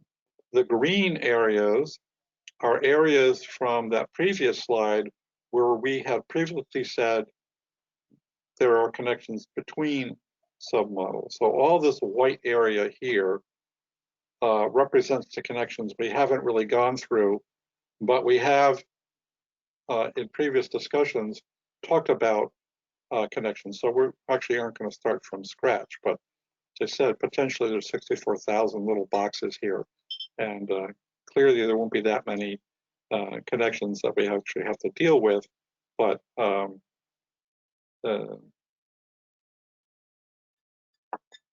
it's still somewhat daunting to see it on paper. And so we're going to take an approach that hopefully will kind of streamline this for us, at least initially. And so this is a future assignment, homework assignment for the SSC, which will be given to them after our next meeting, which we'll finish up, hopefully, all the submodels.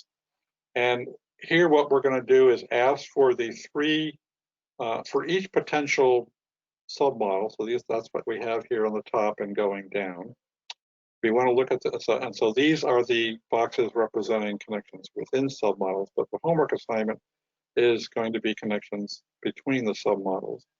And what we want to do is basically say, what are the top three for each submodel to each other submodel? So we might say for fishing, or let's go the other way around, for socioeconomic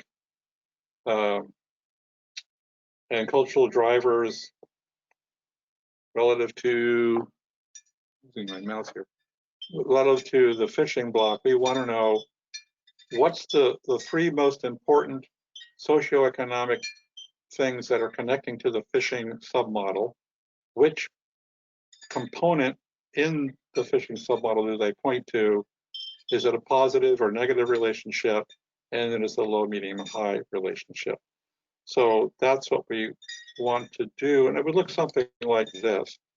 Again, this is the socioeconomic and cultural drivers, but we may say something that, and I just chose three here that I think might be important.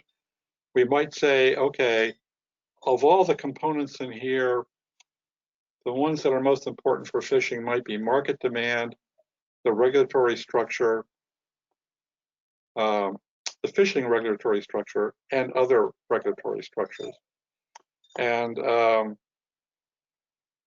then these would connect to some place in the fishery model. Market demand certainly would be an important factor driving fishing mortality, for example, and regulatory structure would also, fishery regulatory structure will also affect that as well. And maybe there's other regulations that are outside of fishing, such as endangered species or health, water quality, something coming out of EPA or something like that.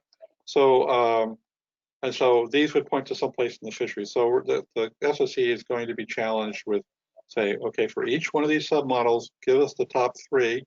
And it may be one, and say market demand may connect with three different things in the fishing submodel, and those are the most important. Or it may be three things like I've looked at here. So that's our assignment for how we're going to try and get through that maze of connections between the submodels. So I think that's, yeah, that's it. Thank you, Richard. And Mr. Chairman? yes, Miguel? Okay, Richard stated since the beginning, these are two major topics. I believe that we should go back to the first one, and Roy Crabtree has a motion that has to be read for the record, and Graciela is ready to put it on the screen. On the chat, I had the motion by Roy and second by Carlos Fachete, but that had to be developed. I mean, you have to send that in the audio for the meeting. So I suggest that we go back to that part of Richard's presentation and address the issue that Roy Crabtree would like to address via motion. You also That's my, have, sorry for the interruption, you also have Tony Blanchard and Carlos Farchetti with questions for Richard. Yeah, but that's after we get the motion. Then in the discussion, you can have all the other discussion. okay. Graciela, can you put the motion on the screen, please? It's on the screen. Natalia is projecting it.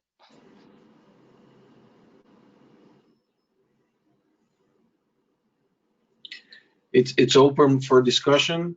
I have here. You want me to read the motion, Marco? They have to read it for the motion on the record.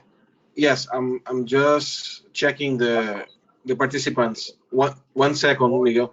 Roy, can you read the motion, please? Yes. So I'd like to make a motion, and I had originally thought we should probably set the P-star at 0.42 or so, but listening to Tony Blanchard's arguments, he's persuaded me that we can go higher than that. And so based on a lot of the rationale that Tony laid out, I'd like to make a motion to accept the P-star value of 0.45 for spiny lobster. Second, Carlos Farchetti. Okay, let's open for discussion. Miguel, I don't see on the chat the person that asked to speak.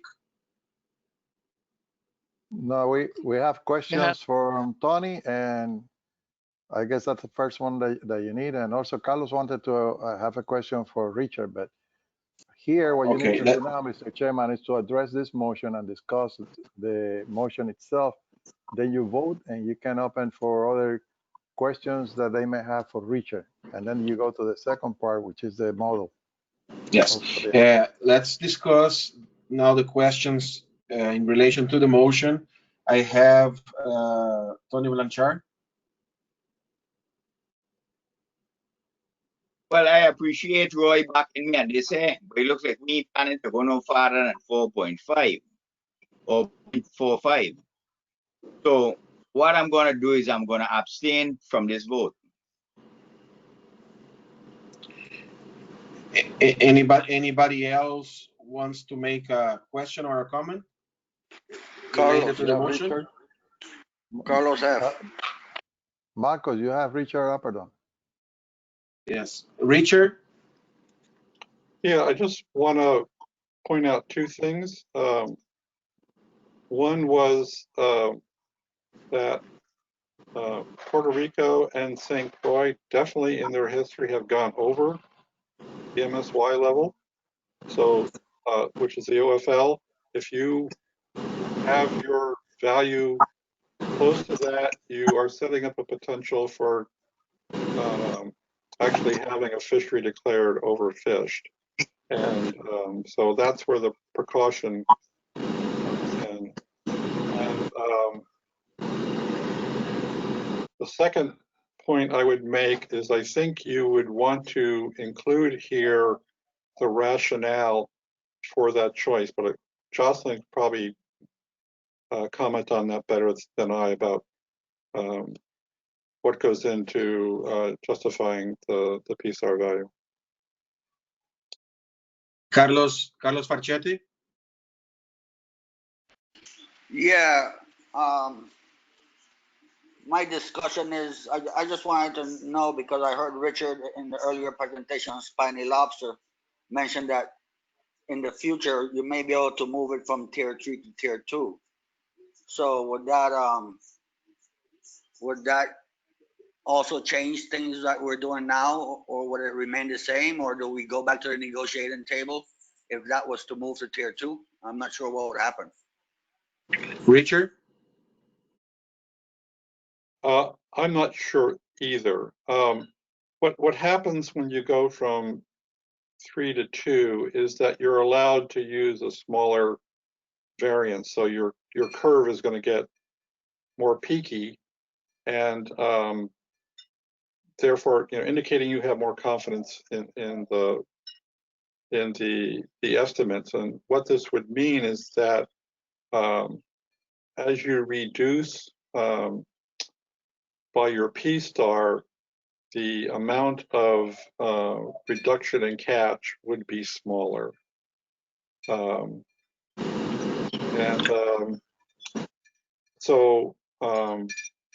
that's already taking into consideration then, if you will, the scientific uncertainty surrounding that and allowing you to have a larger harvest accordingly. It doesn't necessarily mean that you would change your P star value. However, it would also depend. I mean, the other thing we could have done was say, okay, let's make this a tier 3, a tier 2 evaluation. But if we did that, we would not have chose the minimum multiplier for sigma min. We would have chosen a much larger one because we were saying, and so the result probably would have been the same. If we move to tier 2, we'd like to do that when we have better data. So it really does represent an opportunity to get a better estimate, and hopefully that better estimate allows us to have a higher catch. Right. Thank you, Richard. Right, Crabtree, please. Yeah. So I wanted to clarify a couple of things. One, my motion would apply to the 3 islands: Puerto Rico, St. Croix, and St. Thomas. And my rationale is this. You know, this was the highest value that we asked the SSC to look at. And as Tony pointed out, I mean, we have a pretty precautionary minimum size limit in place here, which affords quite a bit of protection. The fishery has a relatively long history. It appears that it has been stable over time, and the level of fishing that has historically taken place doesn't appear to have caused problems. The stock's not overfished, and it's not undergoing overfishing. So it seems to be in this case, we probably more than for most of our stocks, we could argue for a more aggressive approach to the fishery. I think primarily because the size limit provides a fair degree of protection, and recruitment's really driven by external events anyway. So it doesn't seem likely to me that setting at 0.45 is likely to cause any harm to the stock. Thank you, Roy. This is Marcus Hanke, Chair. I'd like to make a comment that I agree with the 0.45 on the presentation. Like I stated, it corresponds to very close to the historical landings that didn't show any big problems. It's have the sustainable factor in there, you know, historical performance in there. But I have a question to Clay Porch. Once the new data sets that are being working now, that will change, allowed us to change, let's say that is a positive outcome, that the mechanism is to change the P star, or how we readjust into the future once the new data set arrive. Let's say that is a positive outcome from the new studies and data collection that has been done. Sure, thank you, Chair. As the data gets better, we could arguably justify moving up to tier 2. So I think Richard is exactly right. We have 2 of the types of data that are required to move an assessment to tier 2, but both of those data are rather uncertain. So the spirit of tier 2 would be to have, say, size or age composition data and catch data that are both reliable, which right at this point we don't have. But as those data become more and more reliable, that allows us to move the assessment to tier 2. That means we use a lower variance parameter, which means there's less uncertainty, so there's less of a buffer in the ABC advice. So that means the ABC could come up. Does that get at your question? Yes, I understand that, but I want the whole group to have your input on that. Thank you very much. And we have Carlos Farchete, I believe. Yeah, I just have a question. Is there any way that we can actually review these decisions like every 2 years, or do a review every 2 years or every 4 years to make sure it's working right before something goes wrong and all of a sudden we have a problem and then they do an emergency shutdown? I mean, we can be ahead of the game if we review it. I think we did that for something else years ago where we said that every 2 years we would review something, but I can't follow it. Just a question. Clay, can you answer that, please? Or anybody from the Science Center? If you can review the data for the lobster in a shorter period, in 2 years, addressing the fact that we are changing the system of managing? Marcos, there's a slide by Richard Appert on that address just that. Yes. And probably Clay talked, the longer you wait for the P-start, you have the consequences. If you, not the P-start, but the information that you have available for reviewing this. And I believe that Richard and Clay can address that. Please, Clay or Richard, just to the question of Carlos, if I understand correctly, is that if you can make sure that we can address lobster again in 2 years. That's just something that has to be negotiated on the CDAR schedule. If you wanted to have another assessment of spiny lobster, then we take that to the CDAR steering committee and we negotiate what the next assessment schedule would look like. Because remember, and Carlos has been there, we're balancing the needs of 4 different councils. So we just kind of, have to look at how much manpower we have available and then set the schedule out. And we're trying to do that 2 years ahead. So the short answer is yes, it's just part of the negotiation. And the council would also, the Caribbean Council that is, would also have to look at what other priorities they have. If that's what he's talking about, updating the assessments. If he's just talking about updating catch information and such, we can do that much more quickly. And that doesn't have to go through a CDAR process. Thank you. Roy? Thank you, Roy. I mean, thank you, Clay. That's exactly what I was looking for. I didn't want to do another assessment. So thanks. That's what I wanted.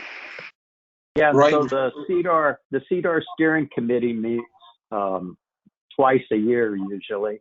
I think we have a virtual meeting coming up in the fall sometime. So that would be the time for Miguel or the council chair to look at the schedule and try to figure out where to put this in. Thank you very much, Roy. We have Tony Blanchard. Yeah, I just like to make a comment on that statement what was just made. I don't want to sound like the bad guy, but it sounds like wishful thinking.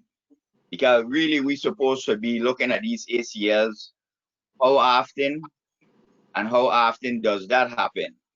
So I think to be looking at the lapses every couple of years, I don't think that's going to happen.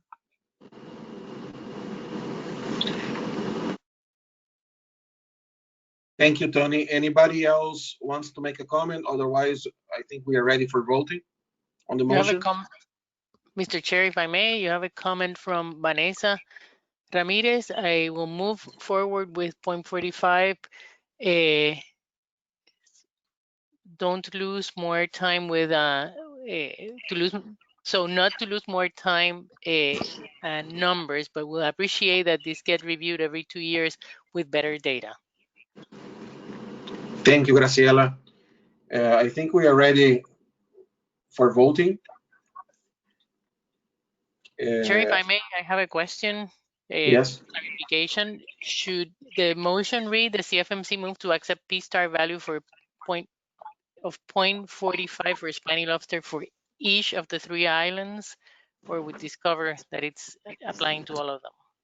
I think it's each Yes. of the islands. This is what Roy stated. Roy, please correct me if I'm wrong. Yes, this would apply to all 3 islands. Thank you. Can you please clarify on the screen that that's his intent on the motion? Carlos Farchete, are you okay with the second the motion? Yes. Okay. We are ready then for voting. There is any gonna go, Miguel, can you help me going around with the, for me to make a note here? Just ask if there is any opposition, any abstention, and I believe that you already have 1 abstention, so yes, that's the way that you can say it rather than read it. Okay. Any opposition? Any abstention? Tony Blanchard, abstain. Then the All the rest are in favor. The motion carries.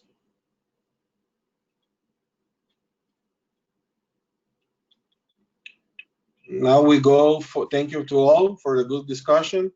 We're gonna go to the next presentation that Richard present to us. Any question on the second presentation about the model?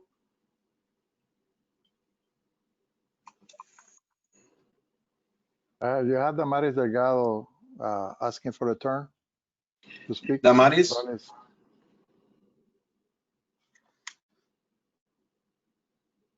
Sorry, it wasn't a question. It was like I was in favor of what was being suggested by Vanessa Ramirez in the chat. Sorry. Thank you, Vanessa. We go back to the questions about the models that present Richard. I have Marcos. Roy Crabtree. Marcos, before you go, we need to ask Damaris whether the secretary is here or not. Damaris, do you have any news from the secretary? He is here now. I have a suggestion. Can we have the welcoming remark from the secretary just after lunch, after the break of lunch? Yes, we can do that arrangement then. Thank you. You're welcome. Roy Crabtree, do you have a question? Yeah, I just wonder, Miguel or Graciela, would it be appropriate to ask staff then to start putting together a framework action or some options to bring back to the council, because we'll have to, I think, take a framework action to actually implement the new ACLs that come from this ABC. We could look at that either in August or in December, I guess. The staff, we can start working with the regional office and have that option for you at the August meeting. If we have a question regarding the timing and the information that we need, then we will contact through the chair, all of you. So I mean, there is the update of the island-based FMPs coming up. They have not been approved yet or implemented. August might be a little bit too soon for the staff because of the conceptual models that are happening with the SSC. But we'll try either for August or definitely for December. What Roy is asking is not that. So after we get this out, we can exchange email with Roy and make sure that we are on the same page. Yeah, I mean, my question was sort of along those lines, and I understand that the island FMPs aren't implemented yet, but we expect they will towards the end of the year or early next year. So if we start pulling together the options and framework, we could have it ready to vote it up at the appropriate time. So I think whether you bring something into us in August or in December, whatever workload dictates, we'll be fine with that. Thank you. Thank you very much. I have a question. Tony, have a question, please? I got a question for Richard on the previous slide with the PISA. You can bring it back up on the screen. Referring to Richard's presentation? Yes. Okay. So I believe it was a blue, it was in blue page, where it shows the time frames I will use, the years I was used.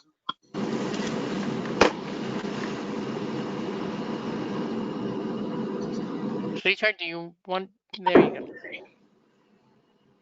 go. No, for the PISA. It was seen that when the year 2016 to 2018, I believe it was. That was in the previous presentation.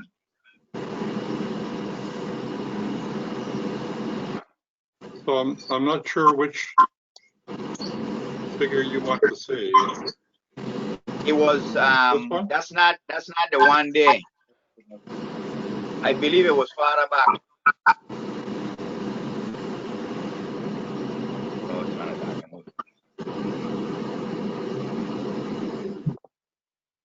Where it shows that the years that was being used with the PISA. I believe it was 2016 to 2018.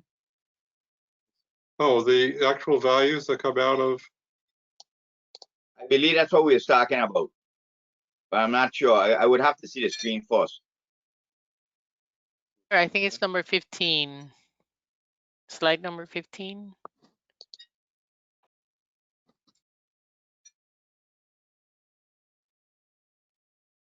Can you see that? Yeah, what I'm looking at is the time that's being used, the time frame that's being used. We just went into 2 major hurricanes in 2017, right? Now we're in a COVID in 2019. The fishery still has not recovered. And when I say recover, I mean as to the guys actually fishing into potential. And my thing is that using them, that's a problem when you want to use the latest information. Now we're looking at 2020. We're currently in 2020 suffering the COVID. So I understand the part about using the latest time frame, but when you have to plug in the factors as to the COVID and the 2 Cat 5s that we just went through, I don't think this is going to fill the bill. I don't think this should be used because of the mere factor what we just went through. And we still ain't fishing into potential. Tony? We get our money yet. That disaster, we still waiting on. But we still waiting on that. So,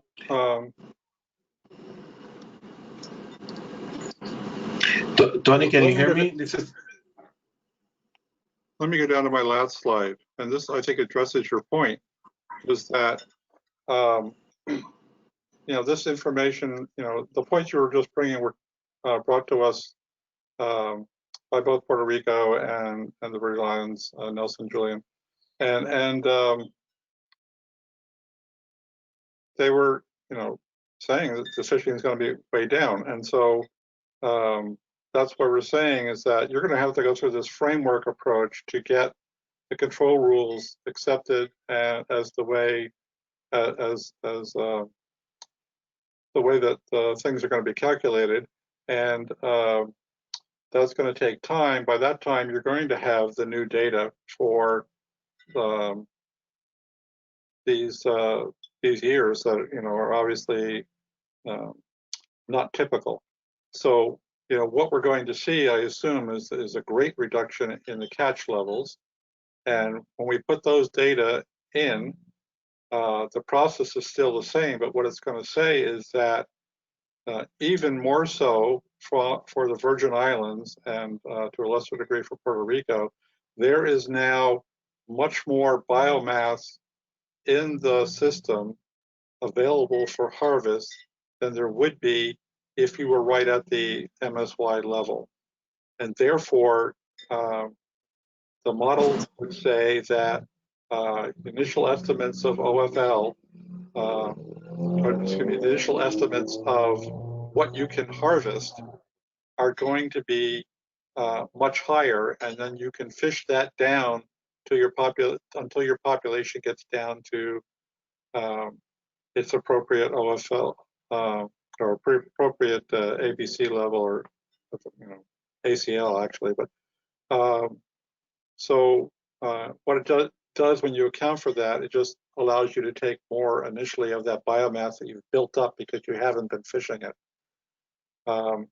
And those calculations are like, well, there are a couple of clicks on the spreadsheet. So those things could actually be updated every year as soon as those new data are available. And it would, you can update what you're, so if the COVID problem exists through 2021, you update it again to show that you still have even more biomass available that you could harvest. So that's how that works. And so that's not asking, doesn't require a new assessment. It just takes the most recent data into the spreadsheet, and it's pretty much just geared to go. Once you put those data in there, you press the button and it calculates the new values. So that's how it works. If your catches are really being suppressed, if you can get that data into the system, it will say, hey, you've got a lot more biomass out there. We'll let you harvest that until you get down to the appropriate level. Thank you. Thank you, Richard. We already voted about this motion, and we have a very tight agenda. I would like to have the last comment about clay perch. Any extra comment? Tony, please write an email to Miguel.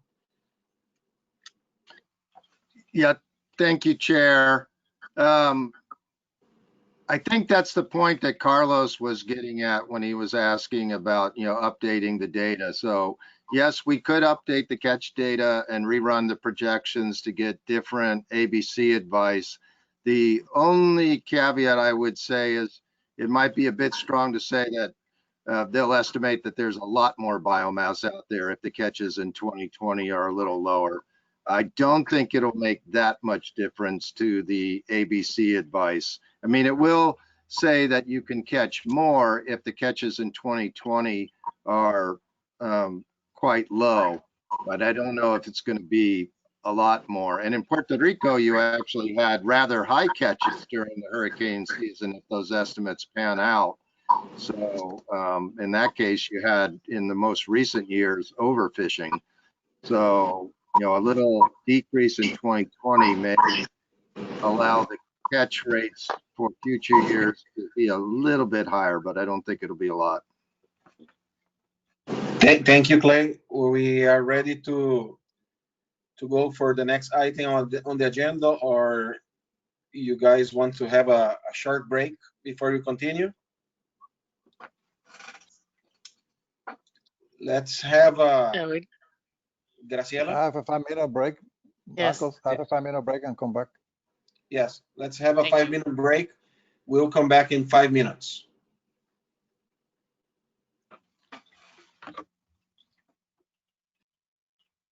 And we come back at around 11:25. 6 minutes break. Okay. 11:25. We reconvene.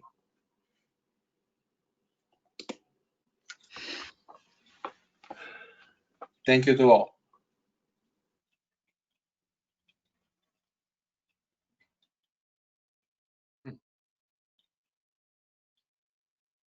Okay, when you want to follow up, you have to even. Tony, you have your mic open, Tony.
Hello, everyone. We are back, 11:25.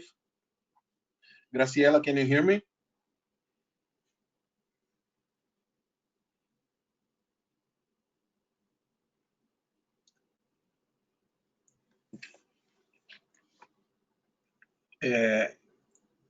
Graciela, can you hear me?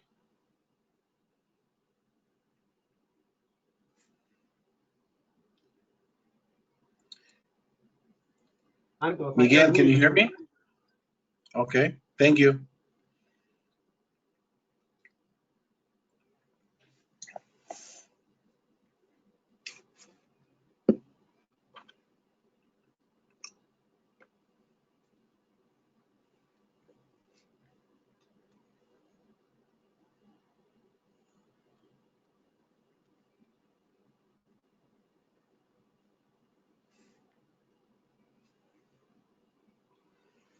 Let's give it a few minutes until everybody are back in.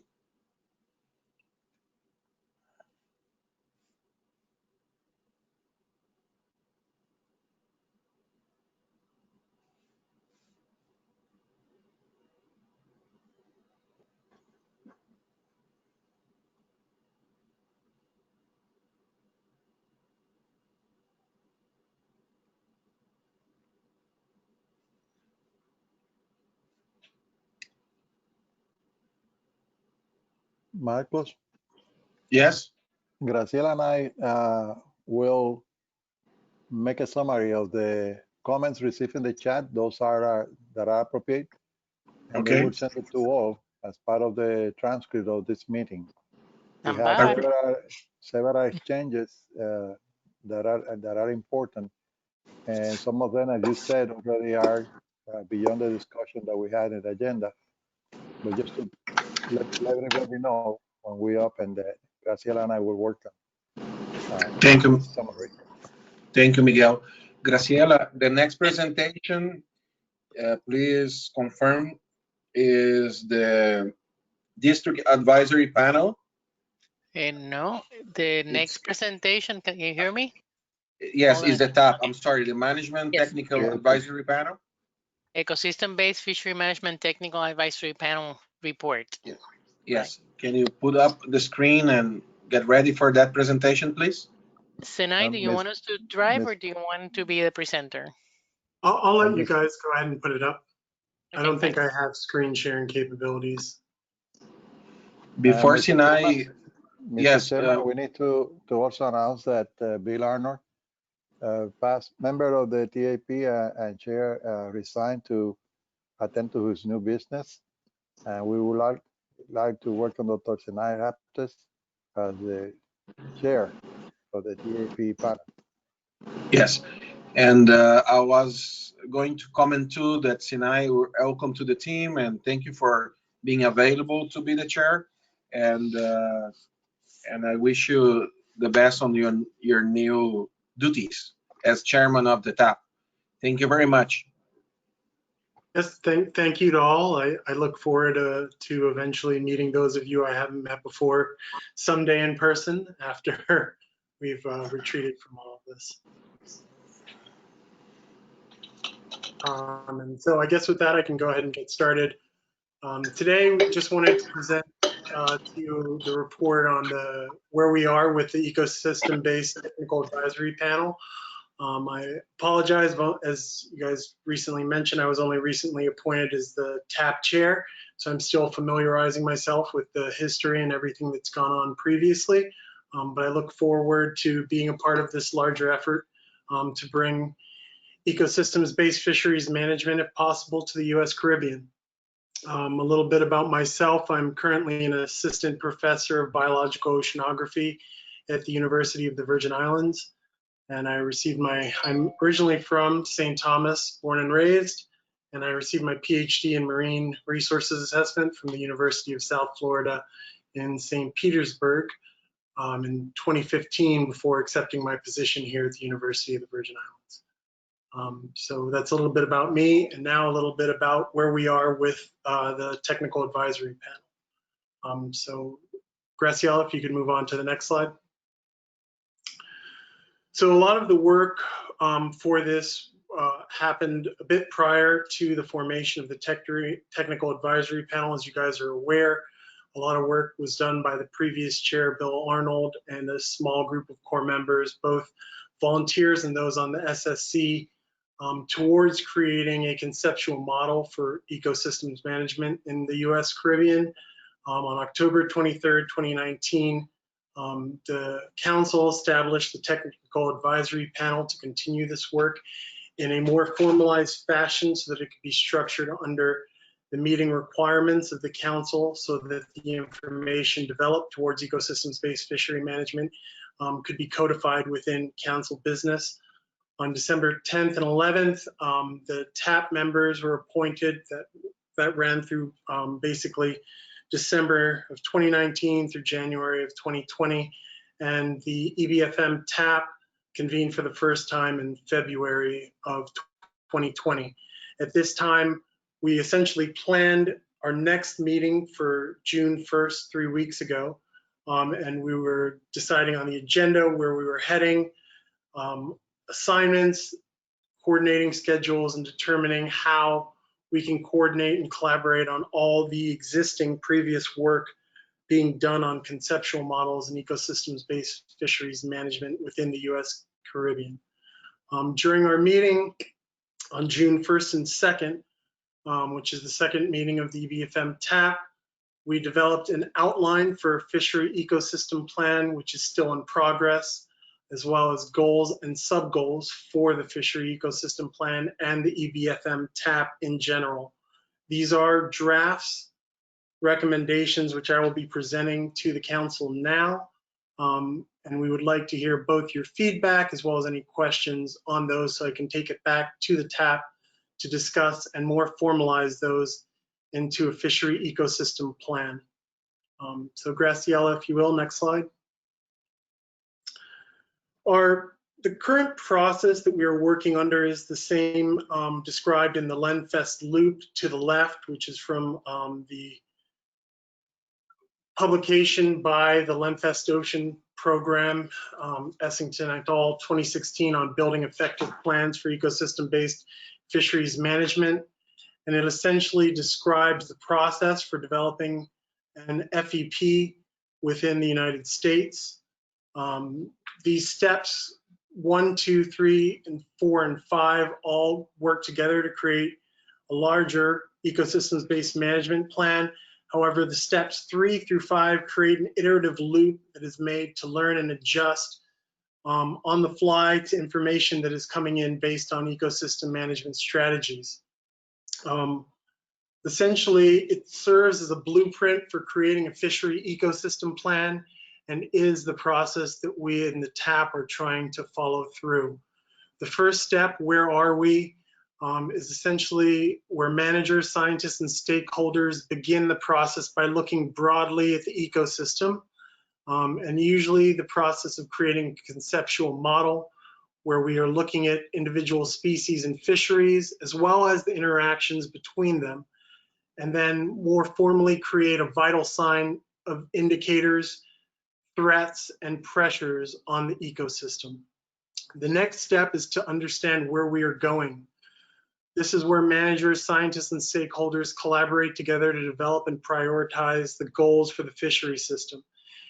The plan in this step is to create high-level objectives that are then broken down into clear, tangible, and desired outcomes, which are created as statements of what we are going to achieve and how success will be measured. The third step is how we will get there.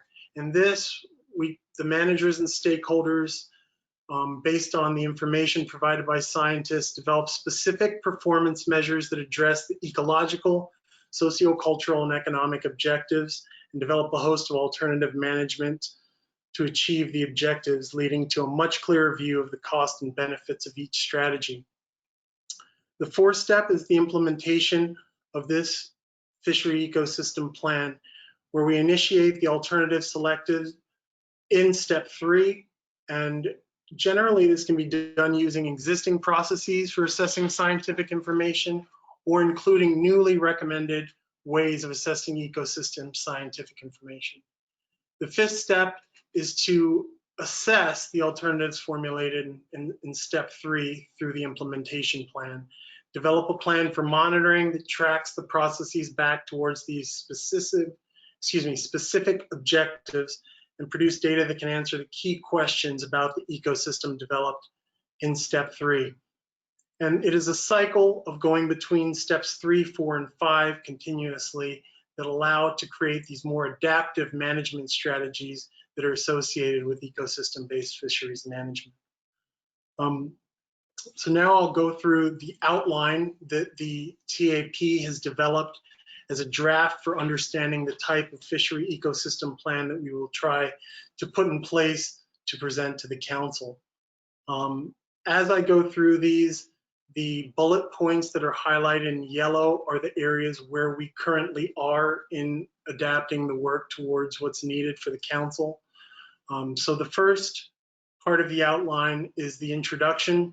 This will involve the background, which develops a clear purpose and need for the fishery ecosystem plan, specifies the goals and objectives for the fishery ecosystem plan and general ecosystems-based fishery management in the US Caribbean, explaining the approach of ecosystems-based fisheries management, and describing the organization of all members that go into developing management within the region. Next slide, please.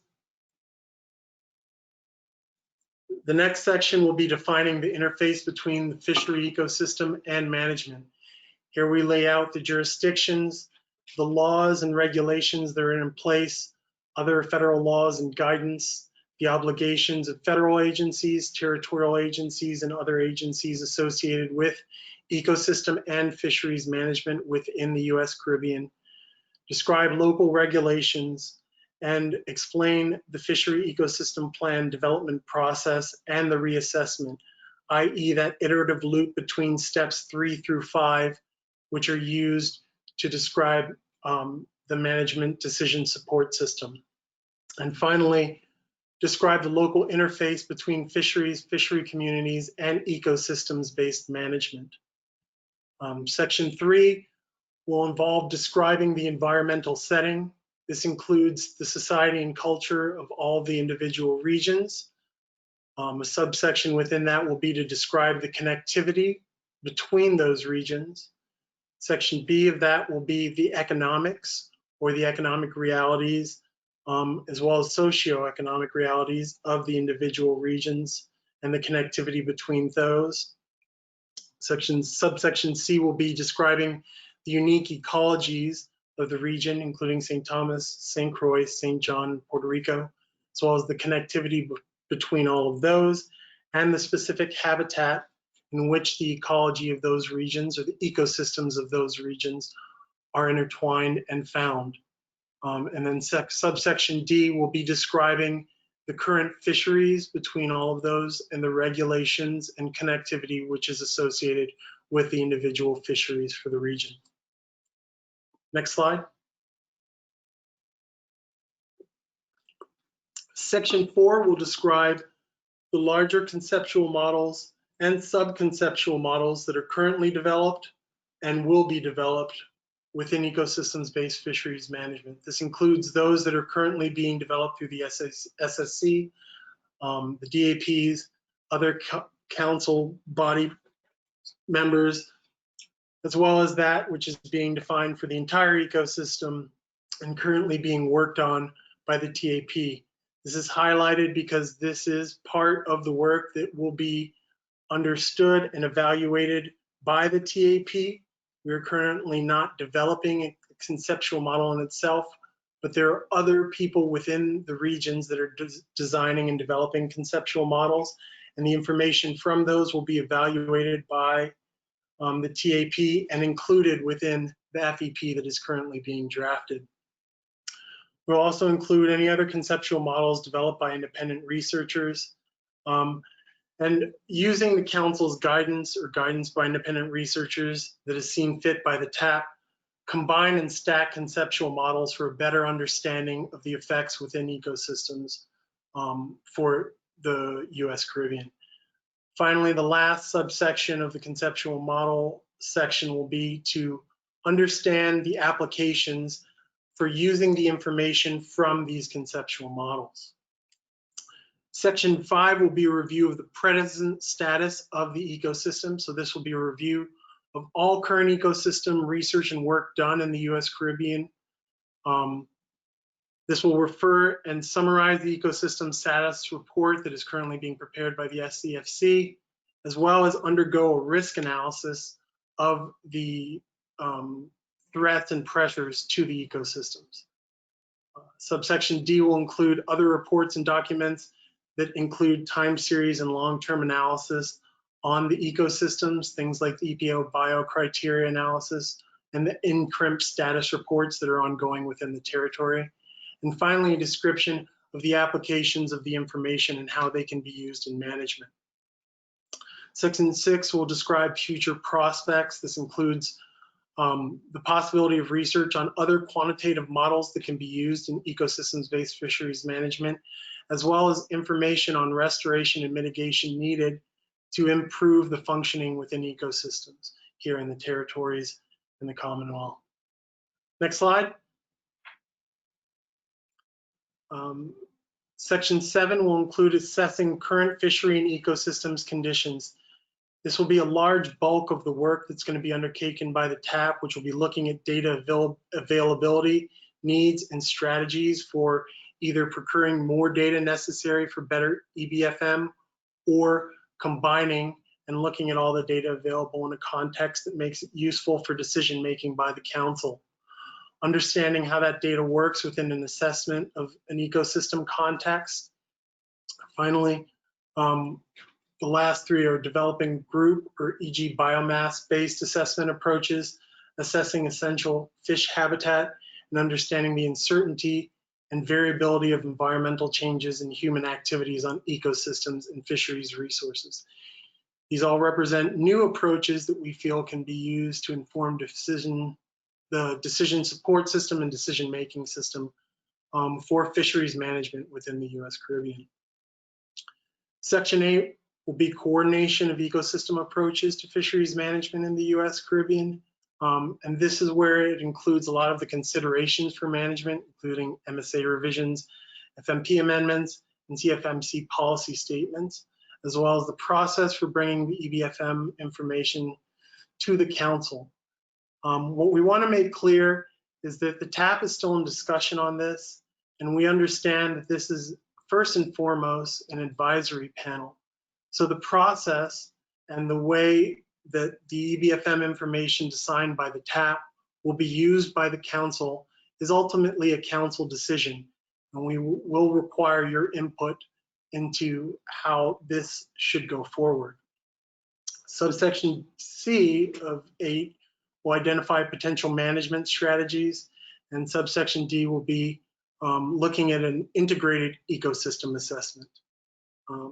This will clearly take a lot of time to do, and we're unsure if this will be possible during the current timeline for developing an FEP under the TAP, but we thought it would be best to include it as this is a goal that we want to move towards under ecosystems-based fisheries management for the region. Next slide. Finally, subsection 9 will focus on research needs. What are we doing and what could we be doing to better inform ecosystems-based fisheries management? Looking at all of the data that would be compiled, where are there gaps in what's going on, and what kind of information is needed by the council to make better decisions or make more informed decisions towards ecosystems-based fisheries management. And finally, the performance evaluation, looking at how we measure the performance. This is uniquely tied to step 4 in that LEMFEST loop, which is understanding the measures for how well this does, creating a management strategy evaluation, a process by which the council can look at management strategies informed by EBFM and understand how well they did.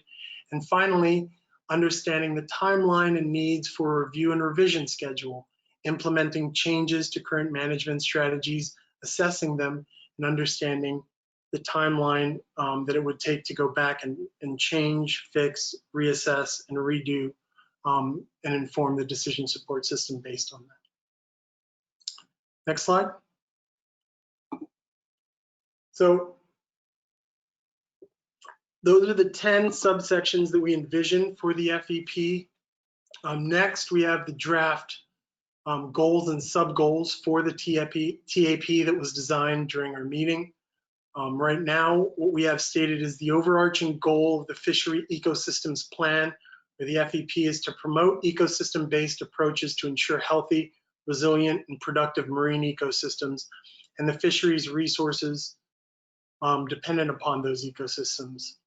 All of this within the context of the unique biological, ecological, economic, social, and cultural characteristics of those fishery resources and the communities dependent upon them. I think it's important for us to note that we are looking at a fisheries ecosystem plan, but a large purpose of EBFM is to incorporate many of the things that drive uncertainty in fisheries that are currently not measured or understood. And those do include unique biological, ecological, economic, social, and cultural characteristics of the fisheries and the areas that surround them. Next slide. Within that larger overarching goal, we have developed a list of sub-goals that we are trying to implement along with those as we design the FEMP. These are a mix of both what things that the FEP strives to do, but also things that can be achieved using ecosystems-based management. And so we haven't separated those out as yet, but they're kind of mixed in together. And so I would ask you to kind of take that under advisement as you read through them. The first is increase human community resilience within the context of changing ecosystems.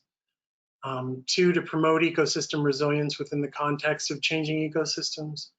3, to define present ecosystem status and functionality. 4, to understand the dynamics of fisheries and ecosystem services. 5, to describe key ecosystem linkages. 6, to identify research priorities. 7, identify additional ecosystem essential species in need of conservation and management. 8, to understand the risks to the fishery ecosystem and trade-offs from different management strategies. 9, to improve the data and information needed to support marine ecosystem management. 10, to prevent overfishing and/or ecosystem overfishing. 11, to achieve optimum yield. 12, to incorporate ecosystem considerations into stock assessments. 13, to bring ecosystem considerations into decision-making, 13, bring ecosystem considerations into the decision-making process. And 14, to promote adaptive management policies, e.g. revising the MSA, the National SSC, and the CCC. Next slide. So with that, those are the goals and sub-goals, as well as the outline to the FEP that we had approved as draft motions in our last TAP meeting. And with that, I will take any questions and clarify anything. Thank you, Sinai, for your presentation. Any question from the group? So if I may, Mr. Chair, Graciela here. Go ahead, Graciela. So you should have received a Word document with the outline and the overarching goal and the sub-goals. So this is just the beginning of the development of the FEP. And it's really the council, as you did with the island-based FMPs, to direct staff and the TAP towards what goals do you want to see presented in this fishery ecosystem plan.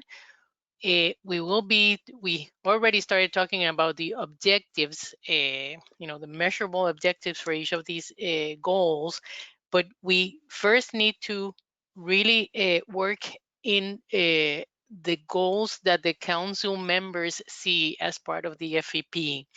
So, that's the kind of direction that we need from you. The other thing is that the outline shows the great effort that it's being taken in order to get collaboration and coordination of all the efforts that are taking place in the U.S. Caribbean. So this includes bringing to the table, as for example, the DAP from St. Thomas had been trying to do, other regulatory agencies that have jurisdiction over the marine environment. So it's a huge task, as you can see, and Sinai had done a wonderful job at presenting this, but we need your input, to fill in the blanks. Are we going in the right direction? Do you see any other goals that you would like to achieve? Do you want anything specific to be included in the FEP that we don't have there yet? Graciela, Go ahead, Miguel. Can you put on the screen the section of the memo that you sent so people will understand and follow what you're talking about, so the chair can direct the discussion?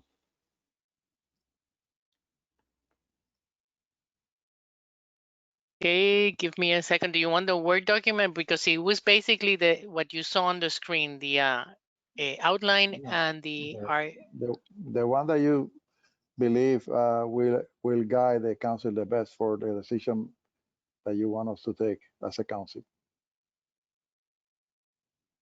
For example, I like the one that you sent with the little circles, and then you have the list that you have here, and then so the council member can look at it. If I may, Mr. Chairman, some of the things that you have, goals and sub-goals, should be turned into goals and objectives. And that's what Senai and Graciela are addressing. The main point here is that the AP serve at the discretion of the council, and they in turn need direction from the council as to how the council would like them to continue working, developing the fishery ecosystem plan. By the way, it's not a plan, it's a source document that will be fed into the decision-making process, have to be presented to the to the SSC and so forth. So at this time, what we need, and you don't have to take a final decision on everything here, but at least give some direction to Graciela as coordinator of this effort, and to Senai, who is the chair, how you like to see this develop.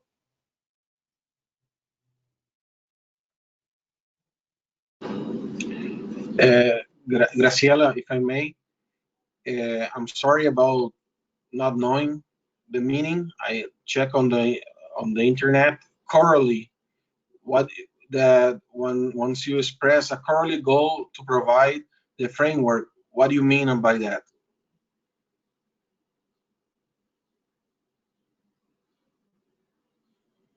Hold on a second. Let me put the Word document first. Yes, I wait for it. Yeah, thank you.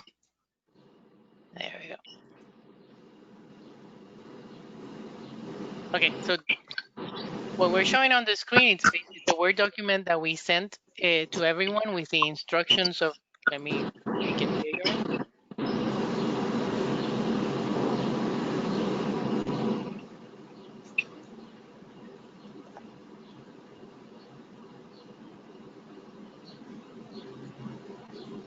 Okay, so this basically follows the same process you followed when you developed the island-based FMPs. So the idea is that you look at the information that we have here, both in terms of the outline and see if there is anything missing from what the TAP has discussed. Here we have included everything that the SSC and the DAPs have been looking at over the past couple of years. And specifically for the goals and sub-goals is to make sure that we include everything that you want to consider under the ecosystem-based approach to fishery management. Okay, so the idea is that you go through these 14 points, see if there is anything missing. You can compare them to the island-based FMPs because some of them will be like the island-based FMP goals, and let us know if there is anything else that you need to include in here. If we need to include more goals, or if you have specific objectives that you would like to see, for example, and this is an example not necessarily to be included here, but what Tony Blanchard had mentioned earlier about the ACLs and the monitoring of that ACL and the evaluation of those ACLs. Well, something that you would like to see in terms of the evaluation of the ecosystem function, for example. So can I have you repeat the question that you had, or have I answered your question?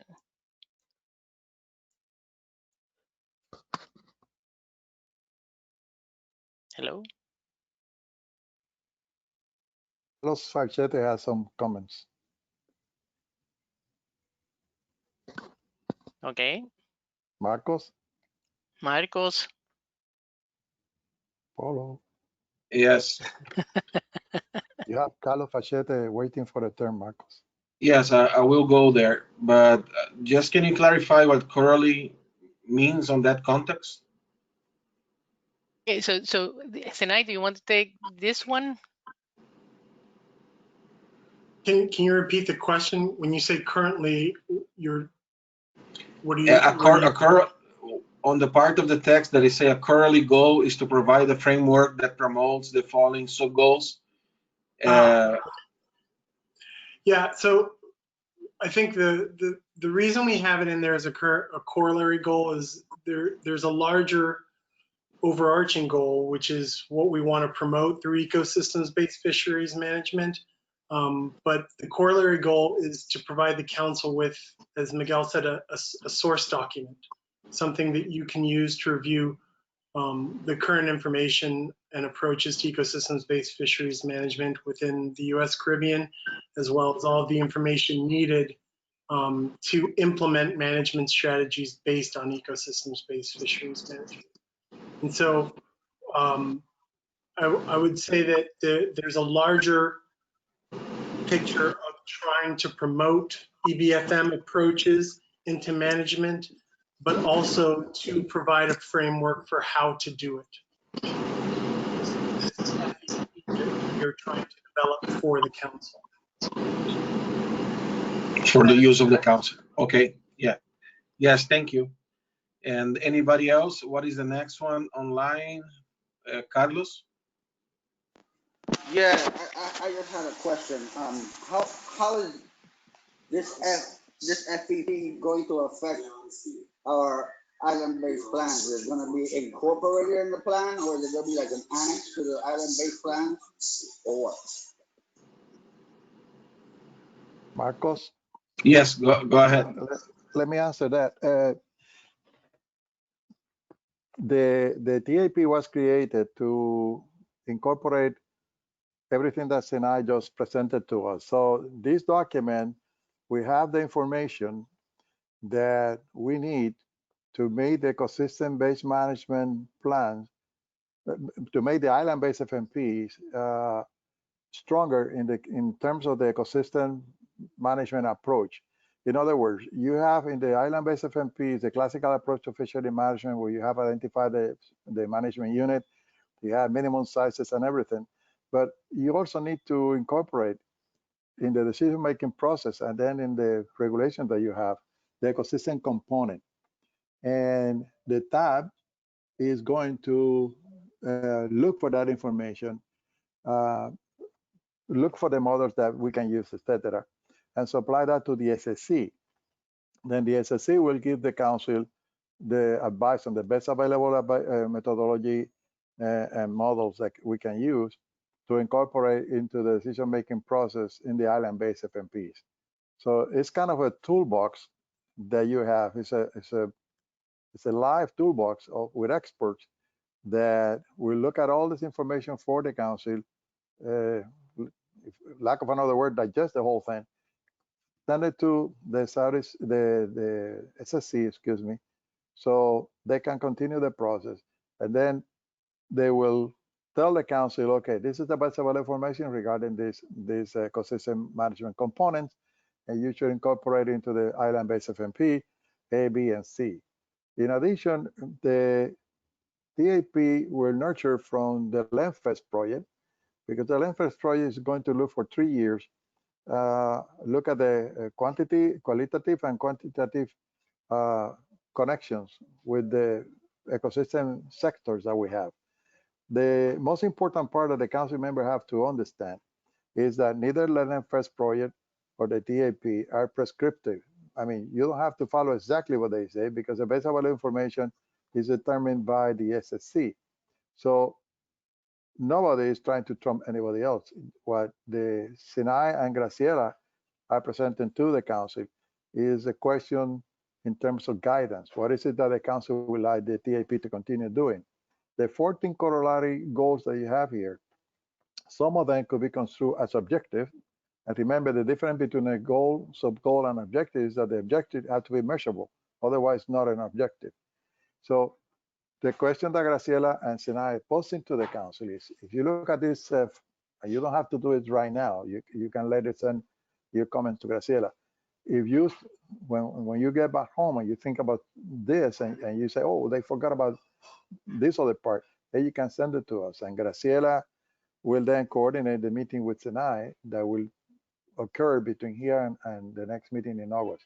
So if you look at the first one, increase human community resilience within the context of changing ecosystems, that's a goal. How are you going to do it? But that's another point. But promote ecosystem resilience within the concept of changing ecosystem, another goal or sub-goal. You have to look at it in ways in your mind that you can do it. But the thing is that we should not have goals and objectives here just because they're motherhood and apple pie. We should have goals and objectives here that are achievable in a way, but at least you will have a document that will tell you why you cannot achieve that goal at this time because you have data gaps. That's the question that Graciela and I are presenting to the council. And for developing the record, I believe that we should hear from the council members to the reaction to this outline. Also, you can fine-tune your questions, your answers at the next August meeting, because now if the council decides, and I believe they are deciding that we have the TAP, we need to prepare a charter for the TAP. The charter should be composed of X many members. We have a chair and all that. The things that we're doing, we have to make it officially, let's say. Thank you, Miguel. I have Alida on to speak, and after Alida, I want to make a comment. Okay, I'm going to address Carlos' question, which is one that we have been having very present all the time. And this is from my wide outreach perspective. The fishery ecosystem plan, that as Miguel says, it is not a plan, it's a source document. To me, it is probably the best strategy or the best instrument to explain to the wider community, fishers, consumers, legislators, whatever, the issues that are taken into a management plan. And that's the way it is looked. That's why for the other actions of the fishery ecosystem, we have to reach many other stakeholders that will see these things that we discuss in the DAPS, in the SSC, in the fishery ecosystem, and see how they can enrich the island-based fishery management plans. But they are not regulatory, and like Miguel said, they are not prescriptive. So I think that's where sometimes we get confused with the title of this project. That's it. Thank you, Alida. I want first to state that I really believe on ecosystem-based management plan. If there is one place in the world that this have to take place, is the Caribbean for our characteristics here and the amount of species and habitats that we have. Once that's said, I have a question and a suggestion at the same time. For example, I cannot fit the development of best eco-friendly fishing practices and or gears that promote socioeconomic resiliency to the fishing community to the future into any of the sub-goals presented there. Is that something that can be included? Graciela, Yes, Marcos, you can include that. Exactly, that's the question that Graciela is asking. Yeah. If you have you have topics like that that you would like them to consider, you can add them at this time. And also the TAP have to go back to the drawing board and look at whatever the council submit so they can fine tune the document that they are preparing. And remember, the ecosystem is not a choice. The National Marine Fisheries Service had to follow the guidelines, and a long time ago, it was decided that nationwide we need to consider ecosystem-based management approach to fishery management. So exactly that. I mean, thank you, Miguel, and thank you, Marcos. These are the kinds of things that we need to take to the TAP to see where it will fit into the development of the FEP. So, any other suggestions that you might have are definitely most welcome. So this would have to include a revision of the current allowable gears, for example, and then a revision of anything that can be done in the future to be implemented via the island-based FMPs regarding changes, for example, to the type of hooks being used or the release mechanism for catch and release fisheries, etc. Correct? That's where we're heading with that. Yes, I agree with that, but there's an extra angle on my statement, which is the fishing industry not necessarily have the drive to develop eco-friendly practices that produce the same outcome in terms of landings, but with less adverse effect to the environment. And I think this group should promote or be in some way, somehow, the vehicle, the way for the fishing industry to have access to the new ways of doing business on the water that are beneficial for the fishermen and for the environment. But that's not the chart of this group. What you need to tell the group is, along those lines, is that please consider best practices and outline the best practices that you have and show it to us so the council then can include that in any management plan. So the question to Marcos is, Marcos, can you just set that on one line that you think that will encompass what you want to say so they can use it as one of the sub goals? Yes, promote the development of, maybe there's a best wording for it, but promote the development of best eco-friendly fishing practices and gears. That's it, fishing practices, including gears. Okay.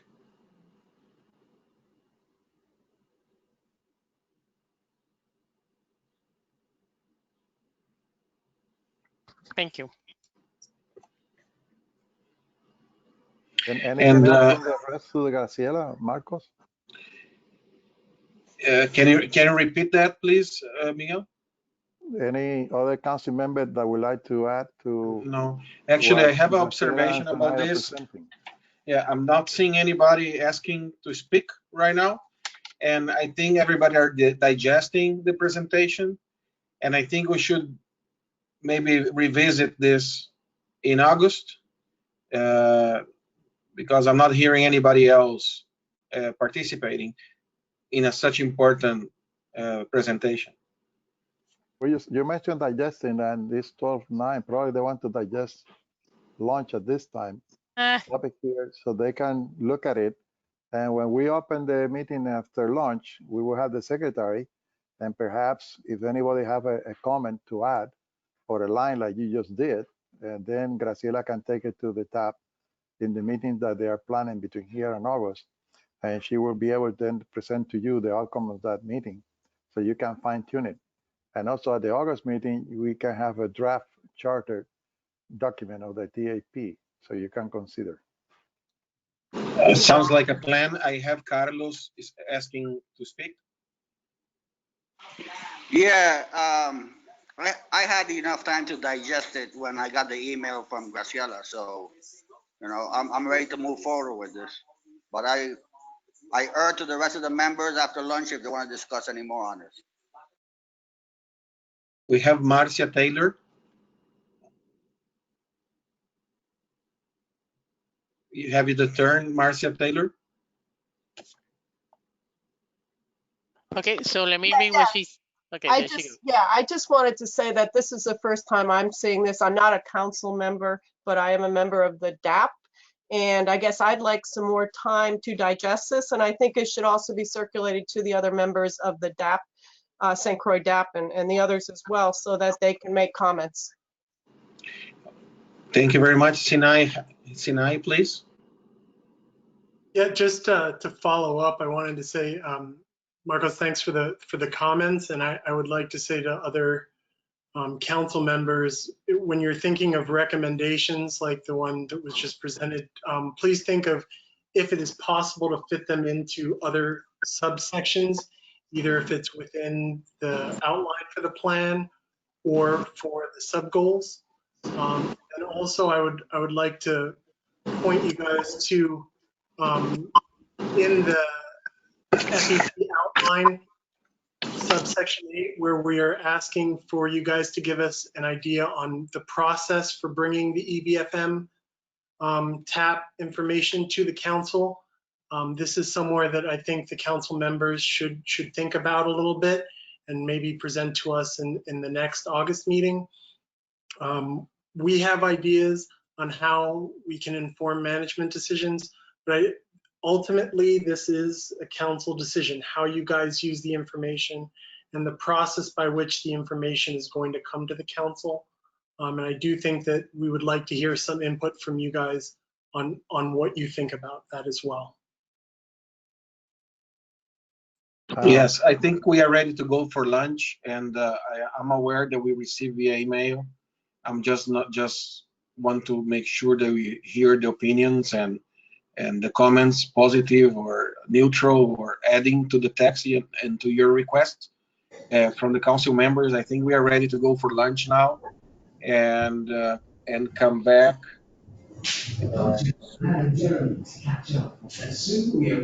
At 1:15. Sounds good, Miguel?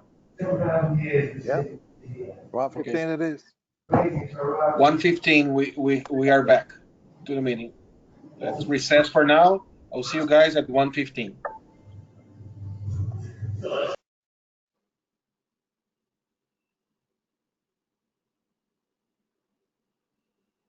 This conference will now be recorded.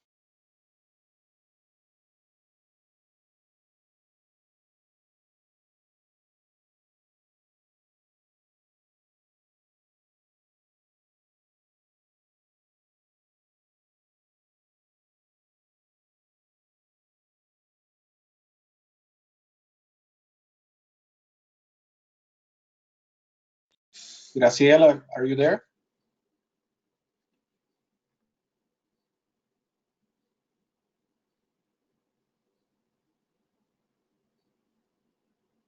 No se está mostrando todavía, Marco. Ok, era para probar el sonido porque tenía interferencia hoy por la mañana. Era Se oye bien para el saber tuyo. si Se oye el bien mío. el tuyo. Sí, se oye bien. Se oye bien. Ok, perfecto. Gracias, Miguel.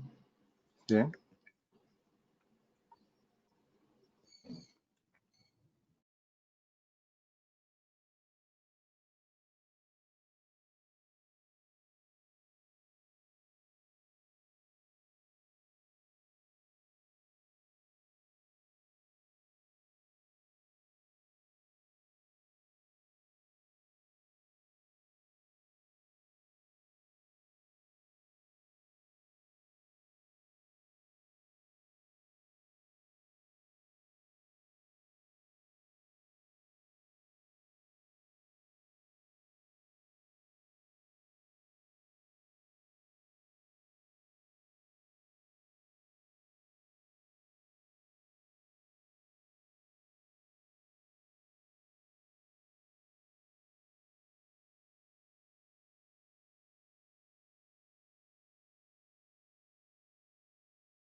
Hello, everyone. Let's give 2 more minutes for the people to reconnect. We'll start at 1:17.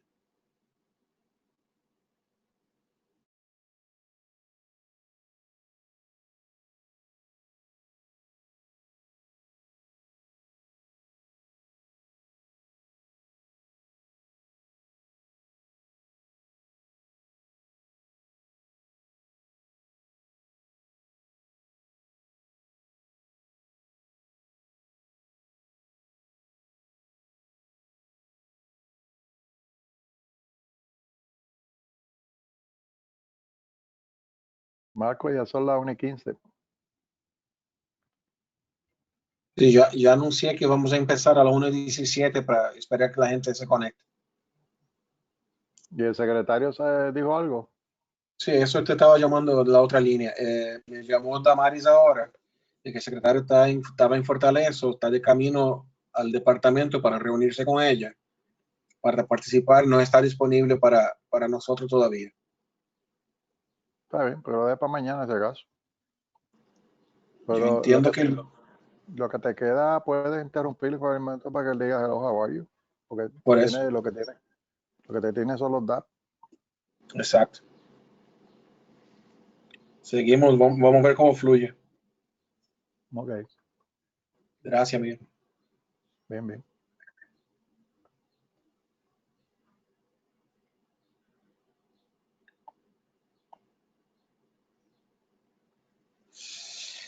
Hello, everyone. Let's start the meeting again. This is Marcos Hanke. It is 1:17 p.m. Everybody looks like Elaine And everybody looks there like is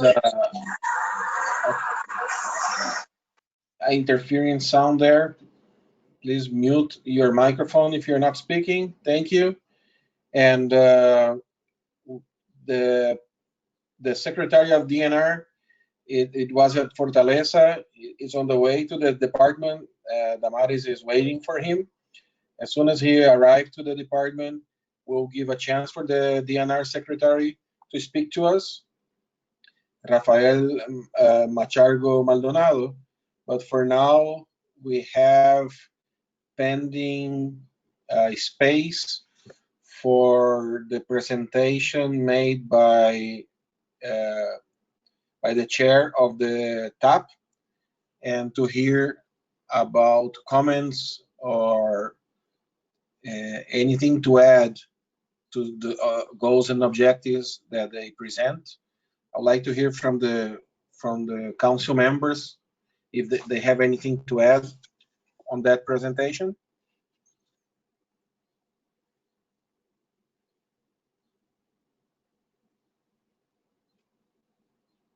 I have on the screen, chat, Vanessa Ramirez and Carlos. They said that they're ready and they're ready to move on. Yes, I saw that earlier before we reconvened. Julian, do you want to speak? Yes, Julian McGrath for the record. I would like to request that this presentation be given to the DAPs. I think it's very important before final decisions are made that the DAPs have a chance to look at it and be able to give input on any changes that needs to go to the plan, especially that we still haven't had that meeting with the government bodies as requested. I know Miguel and myself had some conversation of doing a meeting sometime in July or early August before the next council meeting. But I think it's very important that the DAP members, like Marsha Taylor from St. Croix DAP said earlier, that we have an opportunity for us to all look at this and sit down and discuss it and make any recommendations to the committee and to the council. Marcos, for Okay. the record, Graciela and I already discussed this, and for the next 3 DAPs, we are going to have this presentation and in the case of the St. Thomas and John, Julian and I were talking, and the first half of the day will be to go over the agenda items that were pending from the meeting in November and March. Then that will be followed probably in the afternoon with a presentation, exactly the same presentation, so we can get the input from the DAPs on each one of the items that the TAP presented today. In addition, we may also touch on stakeholders list that we are preparing in coordination with all the other Steve Grant, Len Fest, etc. So those two items will be in the agenda of Puerto Rico and St. Croix meetings, and then 3 items in the agenda for the DAP. And that probably will be the second half of August after the council meeting. Thank you, Miguel. We have a comment from Marcia Taylor that she agreed with Julian, and you clarified that that's the intention of the council and that will happen. And we have now Carlos Farchete.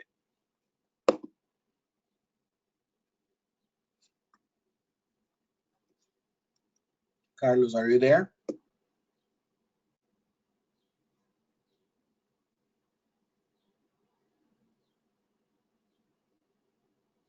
Can you hear me now? Yes, I can hear you now. Okay. No, I just had a question on this this document that was sent to us with the tapped information. On number 3, when it says environmental settings, A4,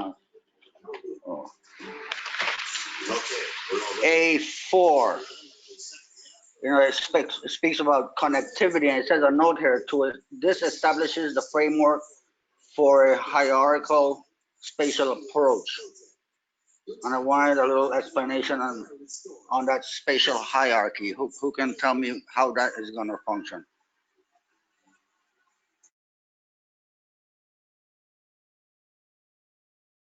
Graciela, can you answer? Yes, I'm trying to share the screen so that you can see what they're talking about. Okay, so as you can see, I mean, the setting is for each of the islands to have its own information included here.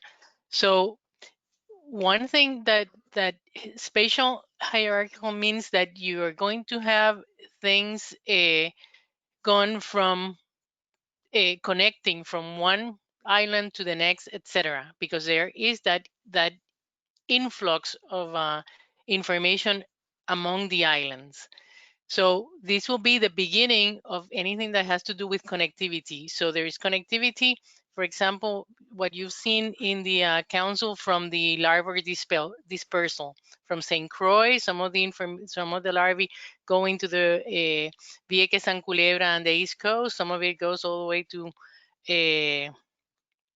the southwest of Puerto Rico, etc. So basically what that means is that there are differences in the distribution, in the site distribution of things. So it's not only St. Croix, because St. Croix is not isolated from any other connection to everything else, but that we are all connected, and that has to come in somewhere. So instead of repeating this all over the place, it just means that this is the way that we foresee these connections being made. So, you know, St. Croix has more of a Puerto Rican population than any of the other islands, than St. Thomas and St. John. So that's one of the social cultural differences, but at the same time similarities, correct? So that kind of spatial distribution of the different sections in this chapter number 3. Does that make sense? Yeah, that makes a lot of sense. Okay, thanks. Okay, so we are separate, but we're also connected to each other. Absolutely, absolutely. Okay, thanks. Mr. Chair, okay, go ahead. Go ahead. Go ahead, Graciela. So I just wanted to a couple of things. One, first, thanks Natalia because she was the one driving. Actually, I wasn't driving earlier, so she did all the presentations and the motions and everything else. Second, that the tap information and what it's being presented here is just, you know, the seed for everything that's going to come. So we are at a very good stage because we are at the same time collecting information from the SSE and the DAPs, and that's in the form of the conceptual models, and at the same time providing this information for the setup of what it's to come. So we have planned not only the DAP meetings that Miguel was talking about, but we also have 2 meetings of the SSC that have to come to fruition, one to finish all the submodels and the other one to actually make all the connections, and another 1 or 2 for the TAP to keep working on this outline and on the goals and objectives. But in order to do that, we need the input from council members, and one of the ones that we heard from you earlier, let's see, so we come to the goals and sub-goals, and I believe you're looking at my screen right now. So promote the development of best eco-friendly fishing practices, including gear. And that's the kind of information that we need to input into this work that it's being done. Graciela, do you need anything else from the council at this time? At this time, if anyone has one more goals or some objectives, or they want to include anything else, we can do that right now. If not, we'll be contacting again the council members. You can provide us with information as we are moving along. And during the island-based FMPs, if I remember correctly, these goals and objectives were taken back to each of the islands and discussed among the FACs and the government officials, etc., so that that can happen also, and then bring in to the council the proposed or the draft goals and objectives.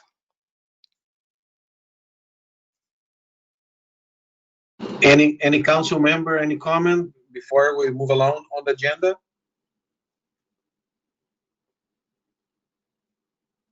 Hearing none, I think we are ready to move along.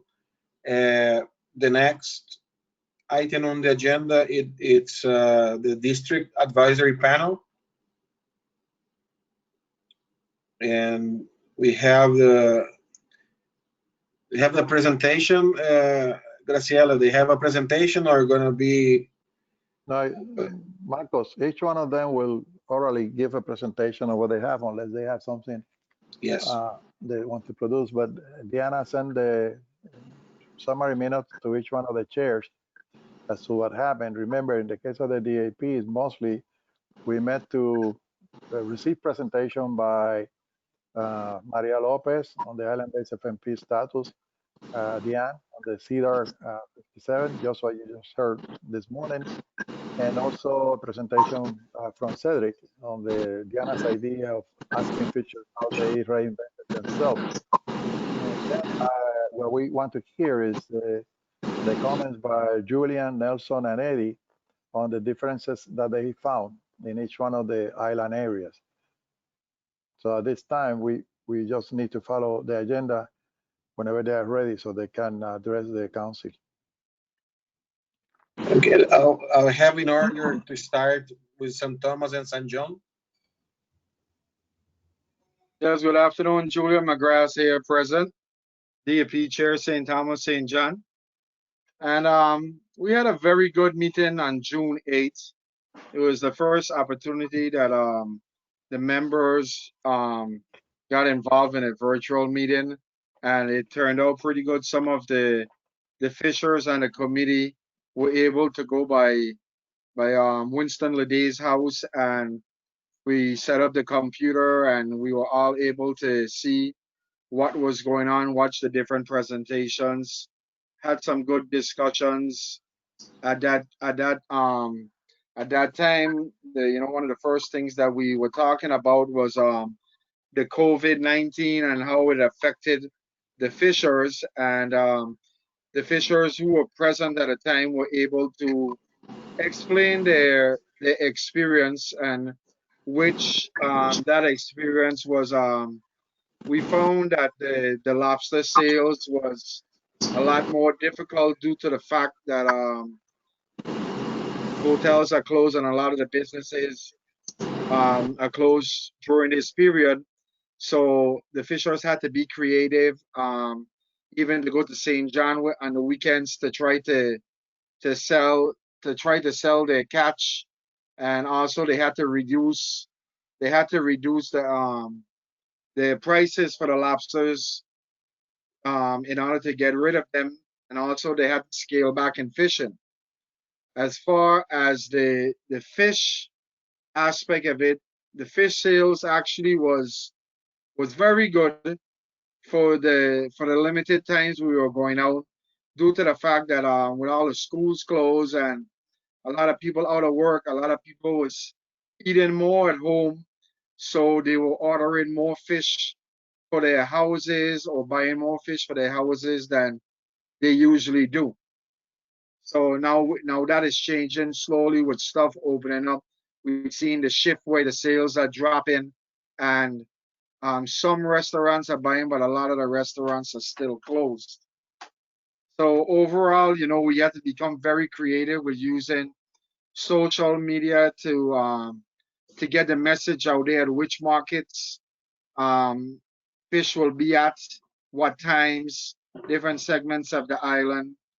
So at the end of the day, it helped us, and we were able to play a very important role in the government, with them leaving us allowable to still fish, and by providing fresh product for the local people. On another note, as we refer to COVID-19, we heard the presentation from Cedric Quinn from Puerto Rico. It was similar to our zone, but you guys over in Puerto Rico had to be a lot more creative, and it was good to hear the good things what were taking place over there, and that was good to hear, and also what was taking place in St. Croix. So then, as far as presentations, there was supposed to be a presentation given by Nicole Griot that was done on behalf of the council, and we stopped that presentation due to the fact that when the fishers were interviewed, the fishers were told that the interview was being done for the Corps, and we found it very funny that Corps was doing an interview for the fishermen and the COVID-19, and we repeatedly asked her, "Are you sure this is who you're working for?" And she says, "Yes, I haven't started my liaison position. I don't start until August." And I refused to do the survey. Mr. Blanchard was with me, some other fishers, and we were all told the same story. Come to find out, she actually did the survey for the council, and now the fishers are like, well, if this is a new person that's going to be the middle person between the government and the fishers, we find this to be a problem. So we don't want to have anything to do with this young lady, because once you break the trust with the fishermen, and the scientists know this, the council knows this, it took them almost 16 years to build a relationship where we are today. When you start to lie to the fishers and you're supposed to be working with the fishers, that becomes a serious problem. Serious problem, and that's coming from my committee, and we refuse to have that presentation given. Next, we had the presentation by Adrienne Rios and CEDA 57, the same one that was given this morning, and it gave a lot of good information to, especially we had 3 of the largest lobster fishers at the table, plus we had Mr. Blanchard online, who's also a lobster fisher. So that presentation helped them to understand the process, what's been ongoing, and they were able to walk away feeling somewhat comfortable, a little disappointed in the years that we were using, but looking at the projections for the future numbers, they said they will wait and see how it all plays out, and hopefully we get to revisit this in a couple of years, and we'll see if numbers need to shuffle around or not. And then we got an update from Maria Del Mar Lopez, and that also was a very good update. The fishers are, well engaged, and we're able to carry the word around back to our members and back to the other fishers. So that was also great. And of course, Mrs. Duval presentation, the strategic planning survey, that also, we're still discussing. We might have some more comments, but the fishers are on board and looking forward to working with all the different groups so we can all achieve the same thing. What's the ultimate goal, and that's to have a healthy fishery for future generations. And that's my report. Thank you. Thank you, Julian. The next report is to Croix.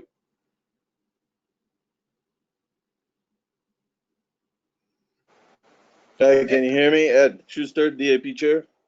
Yes, go ahead, Ed. Can you hear me? Okay, yeah. The virtual meeting was something used to getting. It was something to get accustomed to.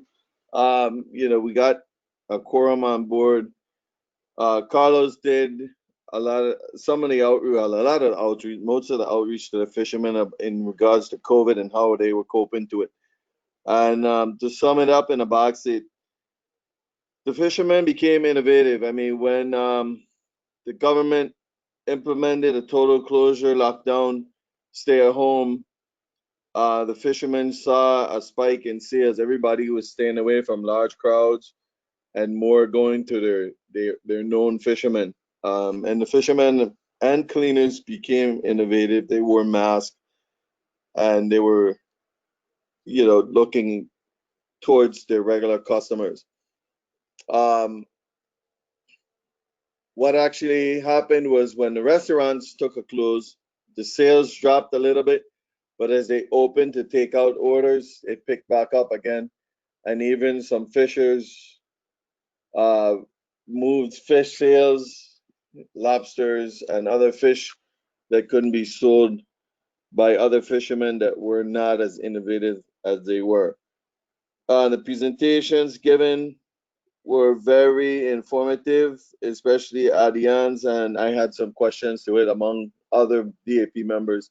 They had some questions in regards to some of the graphs and why the spikes and the dips, maybe those are things to be considered, and she took notes as well.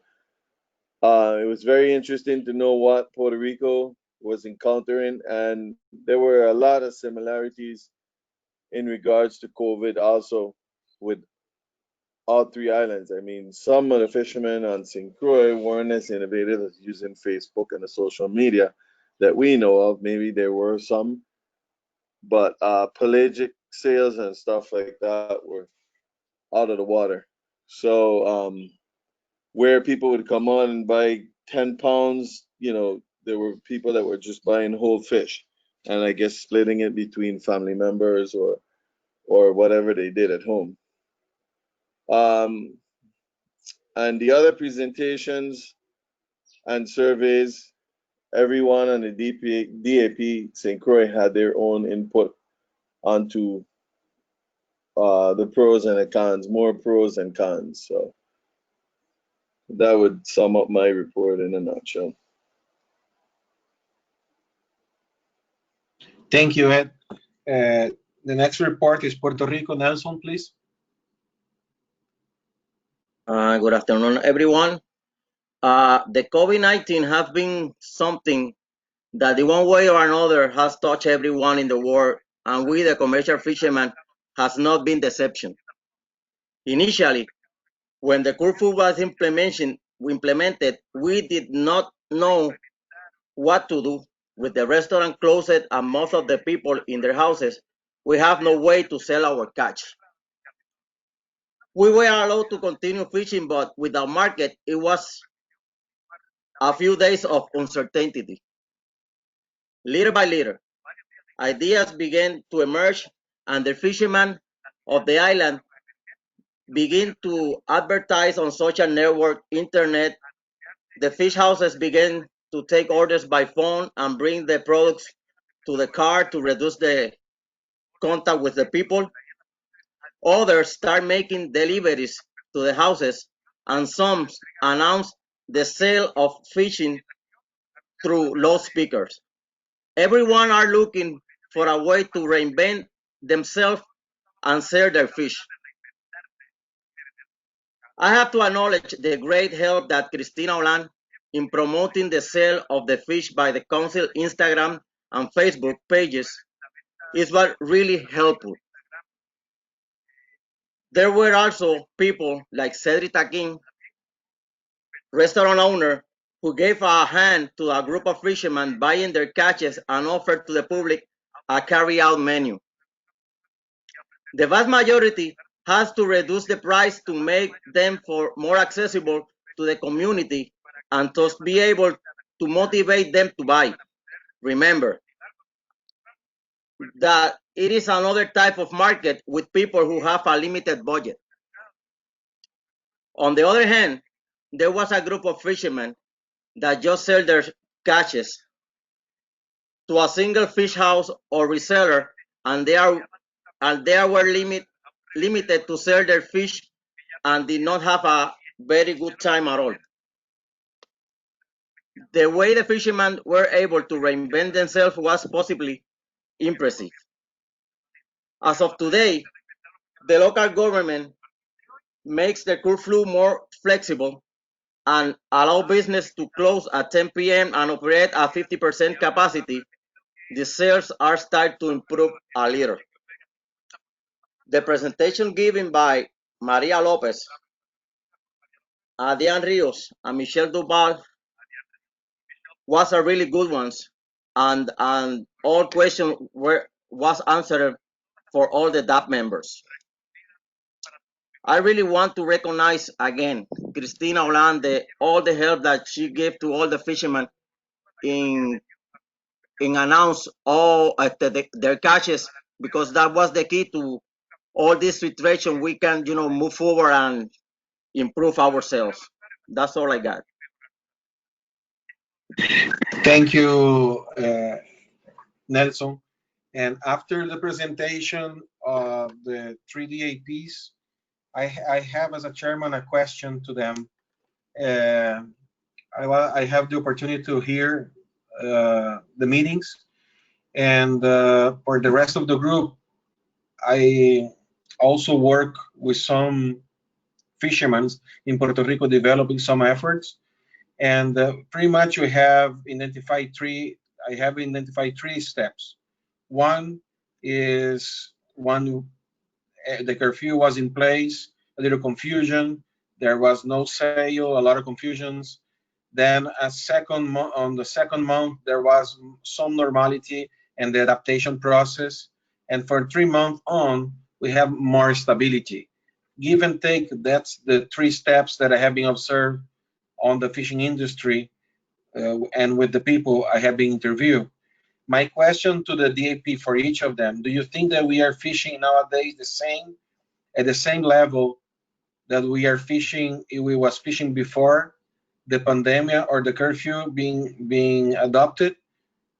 That's question number one. And question number two, are we fishing the same species or targeting the same species? And question number three, are we sailing the fish, the average price of the catch are stable, similar, higher or lower than before the pandemic and the curfew? I would like to start with St. Thomas with those questions. I can repeat the questions if you need.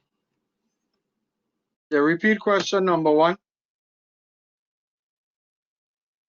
Do you think, yes, do you think that we are fishing at the same level nowadays after 3+ months after the pandemic and the curfew being in place? Are we fishing nowadays the same after the adaptation process? No, we're not. No? Okay. No, we're not. A lot of we are selling as the demand of the market. Like I said earlier, even though that we have seen some of the restaurants opening back up, people are still afraid to go out. So the sales are still down. All the hotels are still closed. So the sales are down. So we are fishing to what we see. The fish is selling good. So we go out and whatever we catch is sold most of the time. What has happened here over the last 2 weeks is we're starting to see a spike in the COVID cases.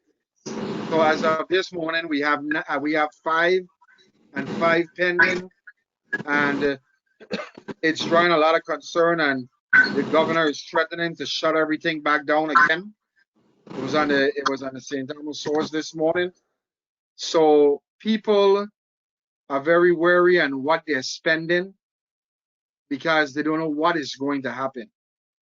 So as far as the prices of the fish has maintained in most cases. In some cases, like the queen triggerfish, because we were catching, in some of the catches, we were catching some more of those.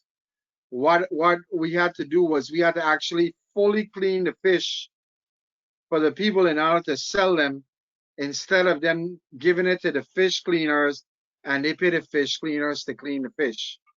So in some cases, we have been cleaning the fish for free to maintain the same price of the fish and get it sold.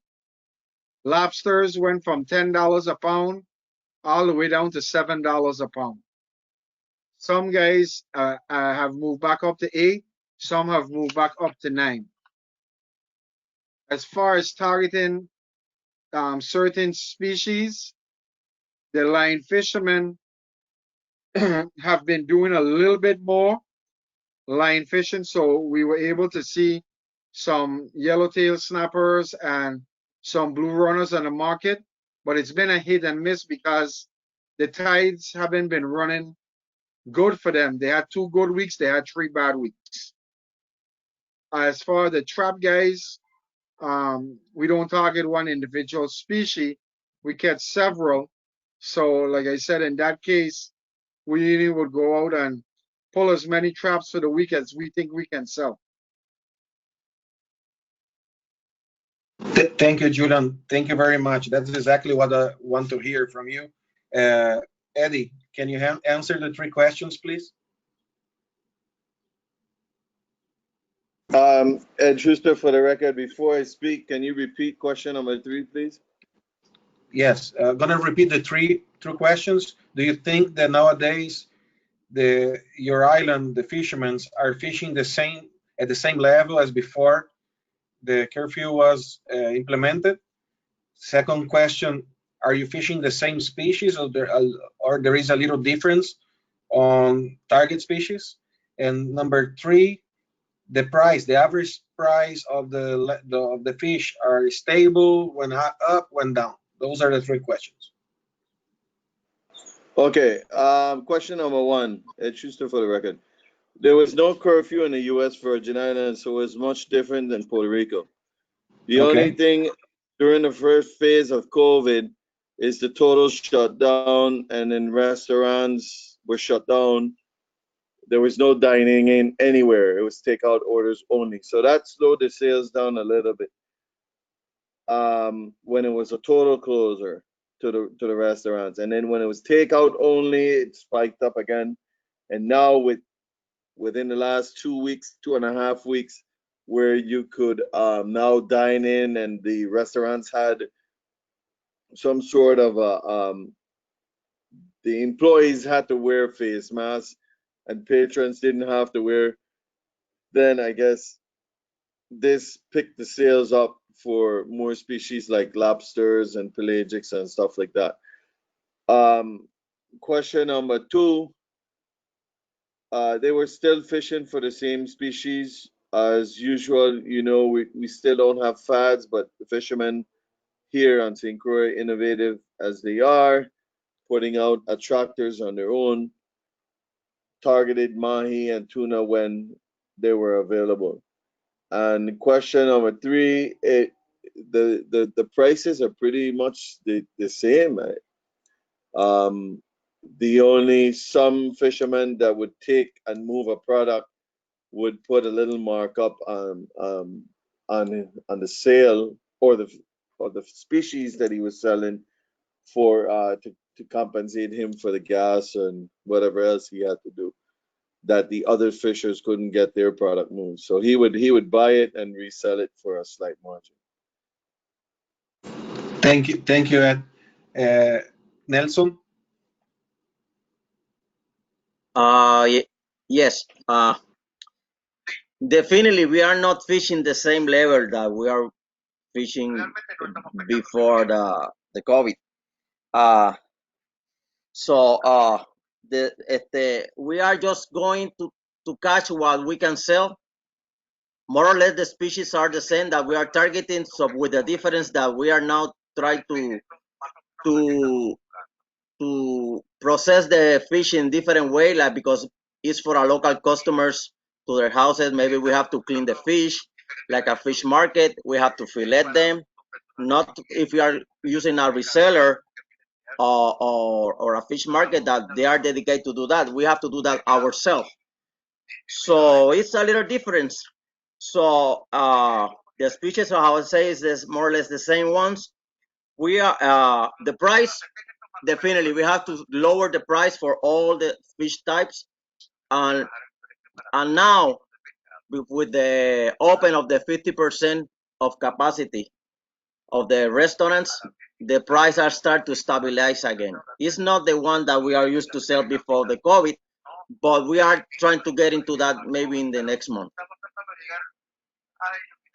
Thank you very much, Nelson. I think this was very good. Is the way to synthesize what you guys discuss on your meetings. I just think that helped the whole group to understand better what is going on around the Caribbean, U.S. Caribbean, on that matter. Thank you very much for all. The next item on the agenda, if there is any question. Yeah, Mr. Chair, if I might, you have the following people on the QE: Shannon, Maria, Cristina, Nelson, and Vanessa. Okay, I was paying attention on them. I didn't write down. Shannon? Mm-hmm. Hi, can you all hear me? Yes. I didn't really have a question. I apologize. I was just letting the group know that Ariane very much appreciated the feedback and that she very much valued working with us and hopes that we can continue those collaborations in the future.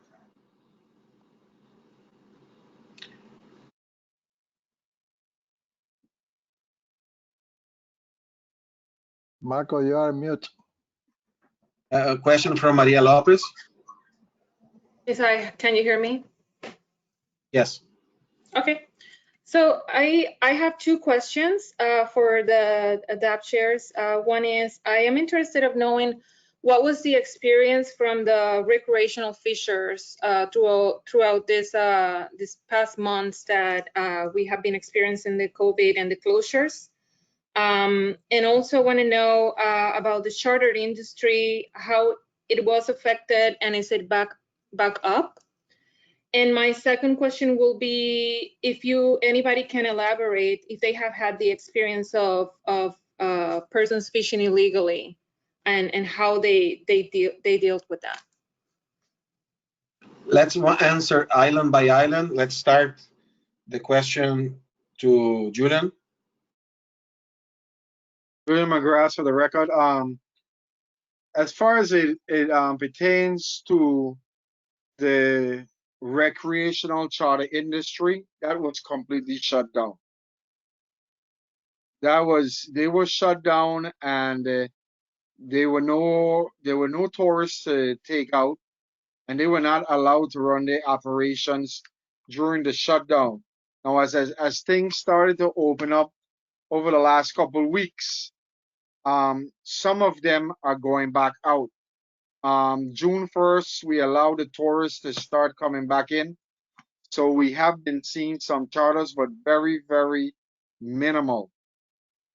As it pertains to the pelagic guys and the commercial side, I want to bring that in because we have some of the guys that that do both charters recreationally and they do commercial fishing for the pelagics. They were not fishing the pelagics either, except for one fisherman that we know of, due to the fact there was no one to sell the product to, with the restaurants and the hotels being their main customers, and with them being closed, they were not able to go fishing. The one guy, he became creative also, and he had 3 different locations at 3 different times in a week where he would sell the tuna and mahi and wahoo if he catches, and he would advertise it on Facebook. What he had, you could have placed orders, and he had everything all chopped up and everything bagged out in bags and portions.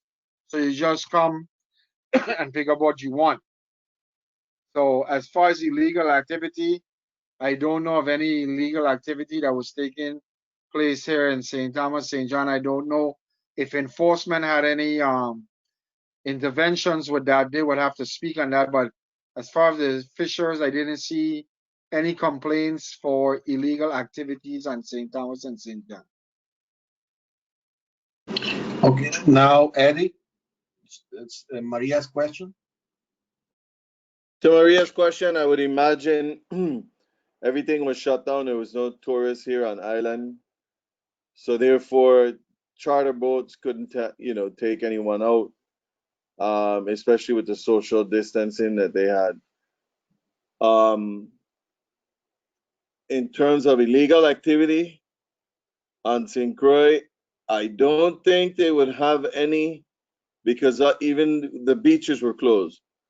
So in terms of anyone coming out, I didn't hear anything through the grapevine, through Howard, to nobody that there was, any illegal activity. And then there was one more question that you had, Maria.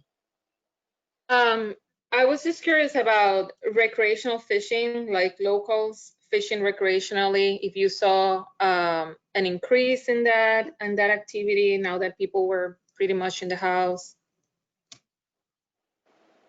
Pretty much everybody was in the house. Me, myself, I was not, not out there scouting the beaches or anything. Everything was closed.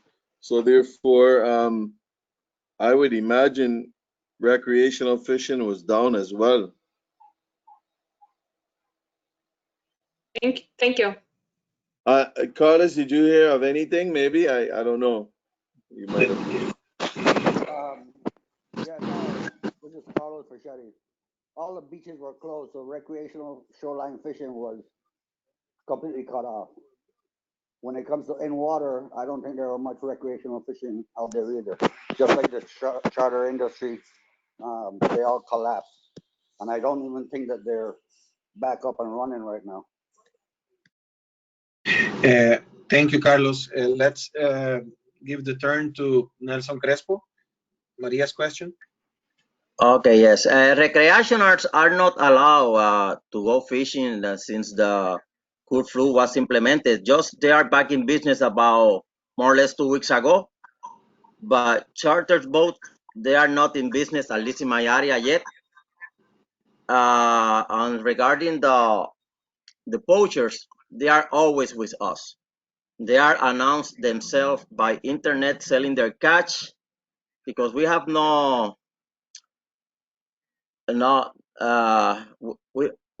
don't have enforcement available at the moment, and they are like the shade. It's always with us. Thank you, Nelson. And to Maria's question, I would like to. I am a charter operator, and the charters in Fajardo they are shut down. They can go out back to the water on the last week or so. The problem is that tourist company give one instruction, DNR give you another guidance, and the administrative executive order give you another guidance, and it's very confusing. And myself, I haven't been fishing with the charter since then. Pretty much is a totally stop on the industry. That respond to your question? Yes, thank you very much to all. Okay, thank you, Maria. Any other question? So Cristina, Nelson, and Vanessa. Nelson already spoke. We have Cristina Olan. Yes, I just wrote that thank you to all the fishermen. Not all, and thank you, Nelson, for your words. What we do is not only a job, but a service to all the fishermen, and thanks for all the information and the feedback that we have been receiving throughout the past couple of weeks, especially after the first weeks of the pandemic. Thank you. Thank you, Cristina. Vanessa? Yes, Marcos. Vanessa Ramirez, council member for the record. I just want to comment some things about the question that you asked before, at least from our point of view in the west side, in my town, Cabo Rojo, as we know. We are by square mile, I think, the biggest one, community of fishermen. And we have 10 village or fish markets and practically 250 active fishermen in this closure. So there are two things that take my point in here. First, the fishing level continues. Right now, we are practically needing more fishermen to at least work with the lobster, king conch, and snapper. That are the species that restaurants are asking for. And second, what we have experienced in here is the war between the price with the stakeholders and the people that start new business during this pandemic time. They start overpricing, especially in the lobster. I have the experience up to 14 per pound, but the thing is the fishermen continue just between 7 or 7.50 per pound. So I think those are the most practically things that we experience during this time. Right now, the sales are moving good, at least in my town, as I say. But I think that we need more enforcement also in this area, because practically once also the recreational start fishing, they make practically a direct competence with the commercial fishermen, because they are not supposed to take their catch, but they are doing it, and they sell for less, or they just stop buying from the fish markets or the fishermen directly. Thanks. Thank you, Vanessa. Thank you for your comments, and I want to highlight that for sure Vanessa area is a very peculiar area in Puerto Rico that have a lot of fishermen, and it's good to hear that her input on this. Then any other question about the DAP report? Hearing none, we have to move then to the next item on the agenda. I didn't hear anything about from Damaris or the Secretary of DNR yet. I'm right that we are in the public comment, Graciela? Let me check the agenda. Yeah, that's where we yes. are now.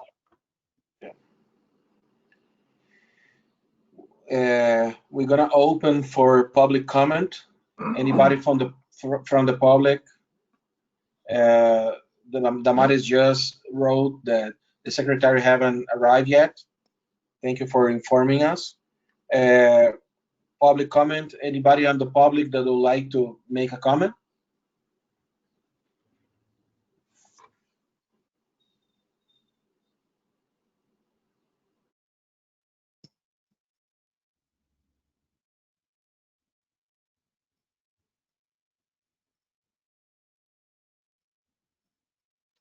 Marcos? Hello, Marcos? You are muted. Thank you, Miguel. Okay. Sometimes somebody mute me there. I don't realize, that's why. But thank you for your patience. Thank you to all. Carlos, you have something to say? Yeah, if you're finished with the 5-minute public comment period.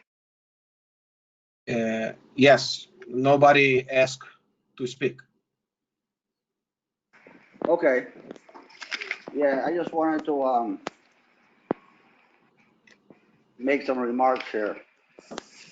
You know, the pandemic has really given me an opportunity to log on to various meetings. In doing so, I got to learn a lot more about Puerto Rico Council member Vanessa Ramirez and the efforts that she undertakes to educate the fishers of Cabo Rojo.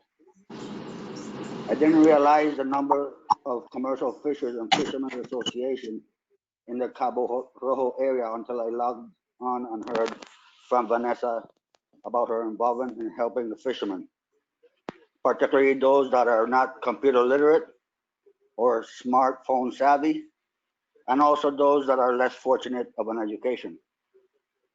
With the numbers like what Vanessa just mentioned, with 250 fishermen and 10 fishing villages or fish houses, I think that's valuable information for the council to take in during their decision making in these management or island-based management plans. When you add the recreational sector that she also educates, Vanessa is deserving of a big round of applause for the hard work she is doing in her area. So I want to take this opportunity to commend Vanessa Ramirez for her hard work in educating and assisting the fishermen of Puerto Rico, particularly in the town of Cabo Rojo. If this meeting was face-to-face, I would ask everyone to give her a standing ovation for all her hard work. Thank you, Vanessa.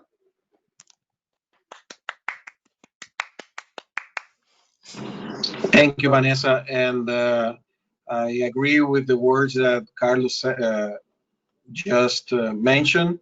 And I was really encouraged to see the process of Vanessa engaging with the council because of the support that she had from the fishermen and her knowledge and the quality of person that she is. And thank you very much for your job. Okay, Mr. Chairman, from the chat, everybody agrees with Carlos regarding Vanessa. We, the staff, feel the same way. I believe that we have Tony Blanchard, Mr. Chairman. Yes, I just saw it. Tony Blanchard. And Ali Ortiz.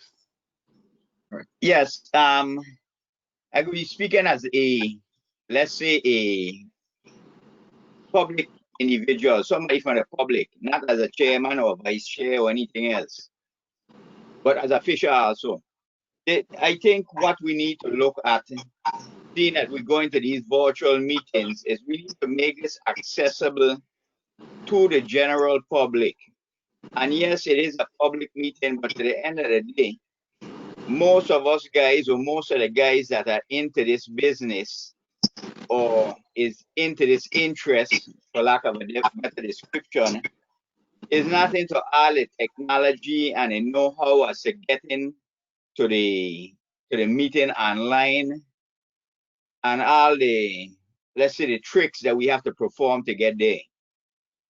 It would be like having a public meeting and you don't have any public access for the handicapped people. So we need to put things into perspective when we're running through the agenda and we're trying to get the information out there that a lot of times the people that should know and that should be involved and want to be probably don't even have the slightest idea how to get on this go-to meeting or to get to the meeting, which the information is supposed to be out there for all of us. The other thing is, I think when the council makes a decision, let's say, for instance, we're making a decision that is crucial to the St. Thomas fishery, that should be done in an in-person meeting, meaning that we ain't sitting behind a computer or phone, making those decisions to the public, which is being affected. And that's just basically the statements I wanted to throw there.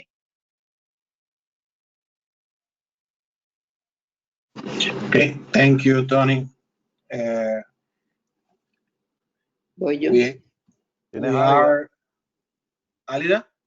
Okay, I just want to make a recognition to Vanessa, way beyond the fisheries. I'm working with the fishermen.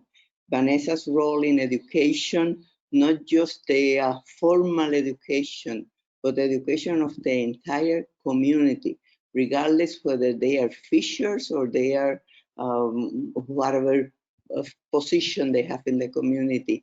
Vanessa is a center at that part of education, and we have done a lot with her. Thank you, Vanessa. Thank you, Alida. Anybody else wants to participate on this?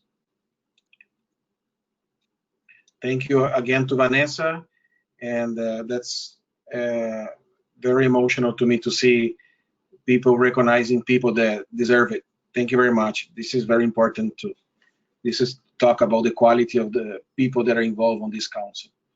And Vanessa just wrote on the chat, thanks Carlos and all for your support and congratulations and comments. We are very early. We finish with the core of our meeting. Miguel, what do we do now? We adjourn and we have a proposal, so save you some time. I discussed it with Jocelyn. The closed session that you have today is for reappointment only, and the reappointment has to be announced tomorrow or today. So our proposal is that we can, because these are all reappointments, just to announce that we have a vacancy in the TAP, and Graciela and the chair, Dr. Hampton, they're looking for a possible candidate. So any council member or anybody present have a candidate for occupying the position that Bill Arnold left vacant, please contact Graciela Garcia Moliner. Then, Mr. Chairman, our proposal is that we can go and allow Diana to read the names of the people who are for reappointment in each one of the groups, and then you can have a motion, second, and then a vote, and you will dispatch this reappointment, so you don't need a closed session, and you will have a freer afternoon until tomorrow morning. If you agree, we can do the process by asking Graciela Diana, excuse me, to read the names. Please proceed, Diana. I think is a great idea. Go ahead, Diana.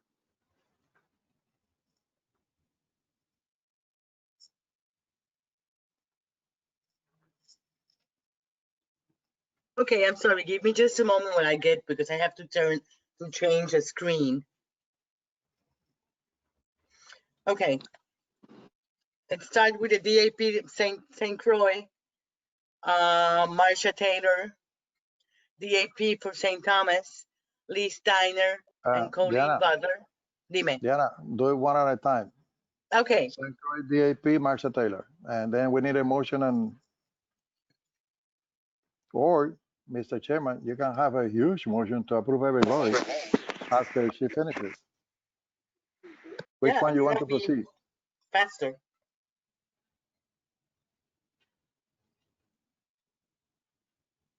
Marcos, you are muted. I don't think that it's controversial to do the motion of all the members. If there is anybody that have any problem with that, please let us know. But it's gonna be quicker if you do it all at once. Okay, so Diana, just read the. We can do all the DAPs. Diana, read the two DAPs, the three names, and then we have a motion for them. Okay. The DAP members are for St. Croix, Marcia Taylor, for St. Thomas, Lee Steiner, and Colin Butler. Motion? I move, this is Carlos Fachetti. I move to accept for reappointment Marcia Taylor for St. Croix, and for the St. Thomas District, Lee Steiner and Colin Butler. Any second? Second, Tony Blanchard.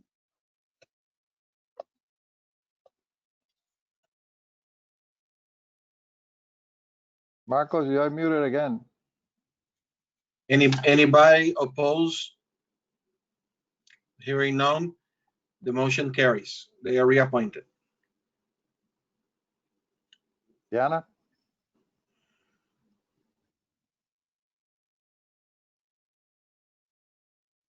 Diana, can you hear us? Okay, she's having some difficulties there. So let me read the names. For the SSC, reappointments, the name for reappointments are Douglas Gregory, Jorge now? Garcia Saiz, Richard Apperdon, Juan J. Cruz Mota, Churchill Grimes, Joe Kimmer, Priscilla Sierra, Vance Vicente, and Walter Kisley. They are reappointed today. The term will expire on 2022. Hello, can you hear me? So move. Tony, just move any second. Second, Vanessa Ramirez. Vanessa Hello? Ramirez just second. And anybody in opposition to those names to be reappointed? Hearing none, motion carries. Thank you, Mr. Chairman. The other two persons in the SSC are the federal employees, so we don't need to address those. And that concludes the reappointment sessions for this afternoon, for today. Miguel, excuse me. Can I? Go Am ahead. I? We Yes. also have for the tap an opening. Yeah. And also, can you add, yes, I mentioned that for them to go, but can you talk about the OEAP that we have a vacant, Diana? Oh yes, we have a vacancy. It was Buddy's vacancy. Buddy's place. He will no longer be participating as a member. So, Miguel. Well, we need a feature or somebody, and Diana is trying to get a person knowledgeable about the fishery of St. Thomas and John to occupy that position.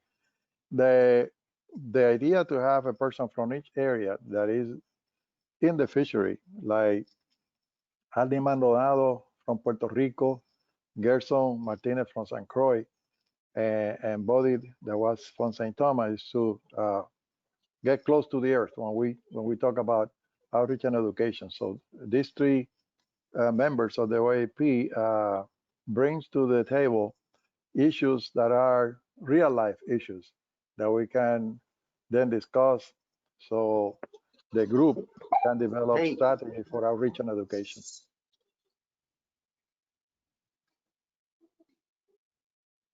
You have Tony. Mr. Magras. Tony Blanchard? I second. For sure, second.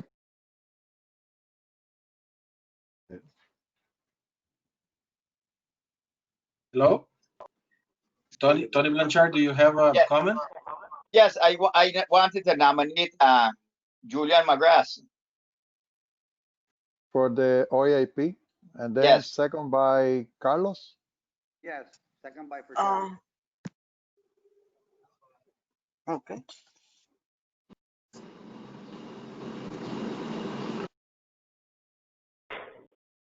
Let's vote then. Anybody in opposition? Hearing none, the motion carries. All good.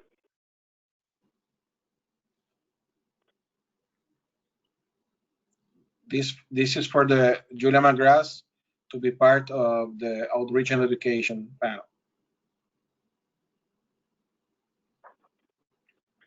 And the term for is 2 years for each one. Okay. Hello? Yes, I'm hearing. Okay. So that's the end of the meeting for today, Mr. Chairman. Thank you, Miguel. Thank you, everybody, for a very productive meeting. I think we all did a great job. I'm ready to adjourn the meeting. Con Ruth y lo presentara, no se puede hablar con Ruth. Pues ahora tenemos se está grabando, I love it.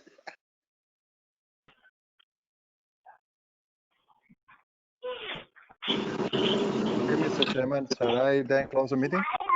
Yes, we are closing the meeting. Thank you very much, everyone. See you tomorrow, July 24th at 9 o'clock sharp. And thank you very much. June 24th.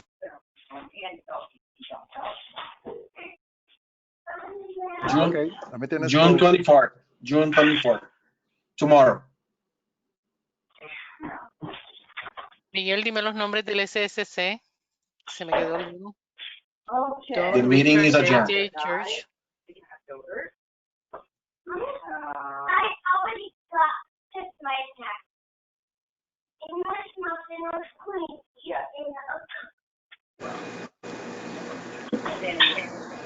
Miguel, para el recording. ¿Lo paro yo? Okay. Natalia.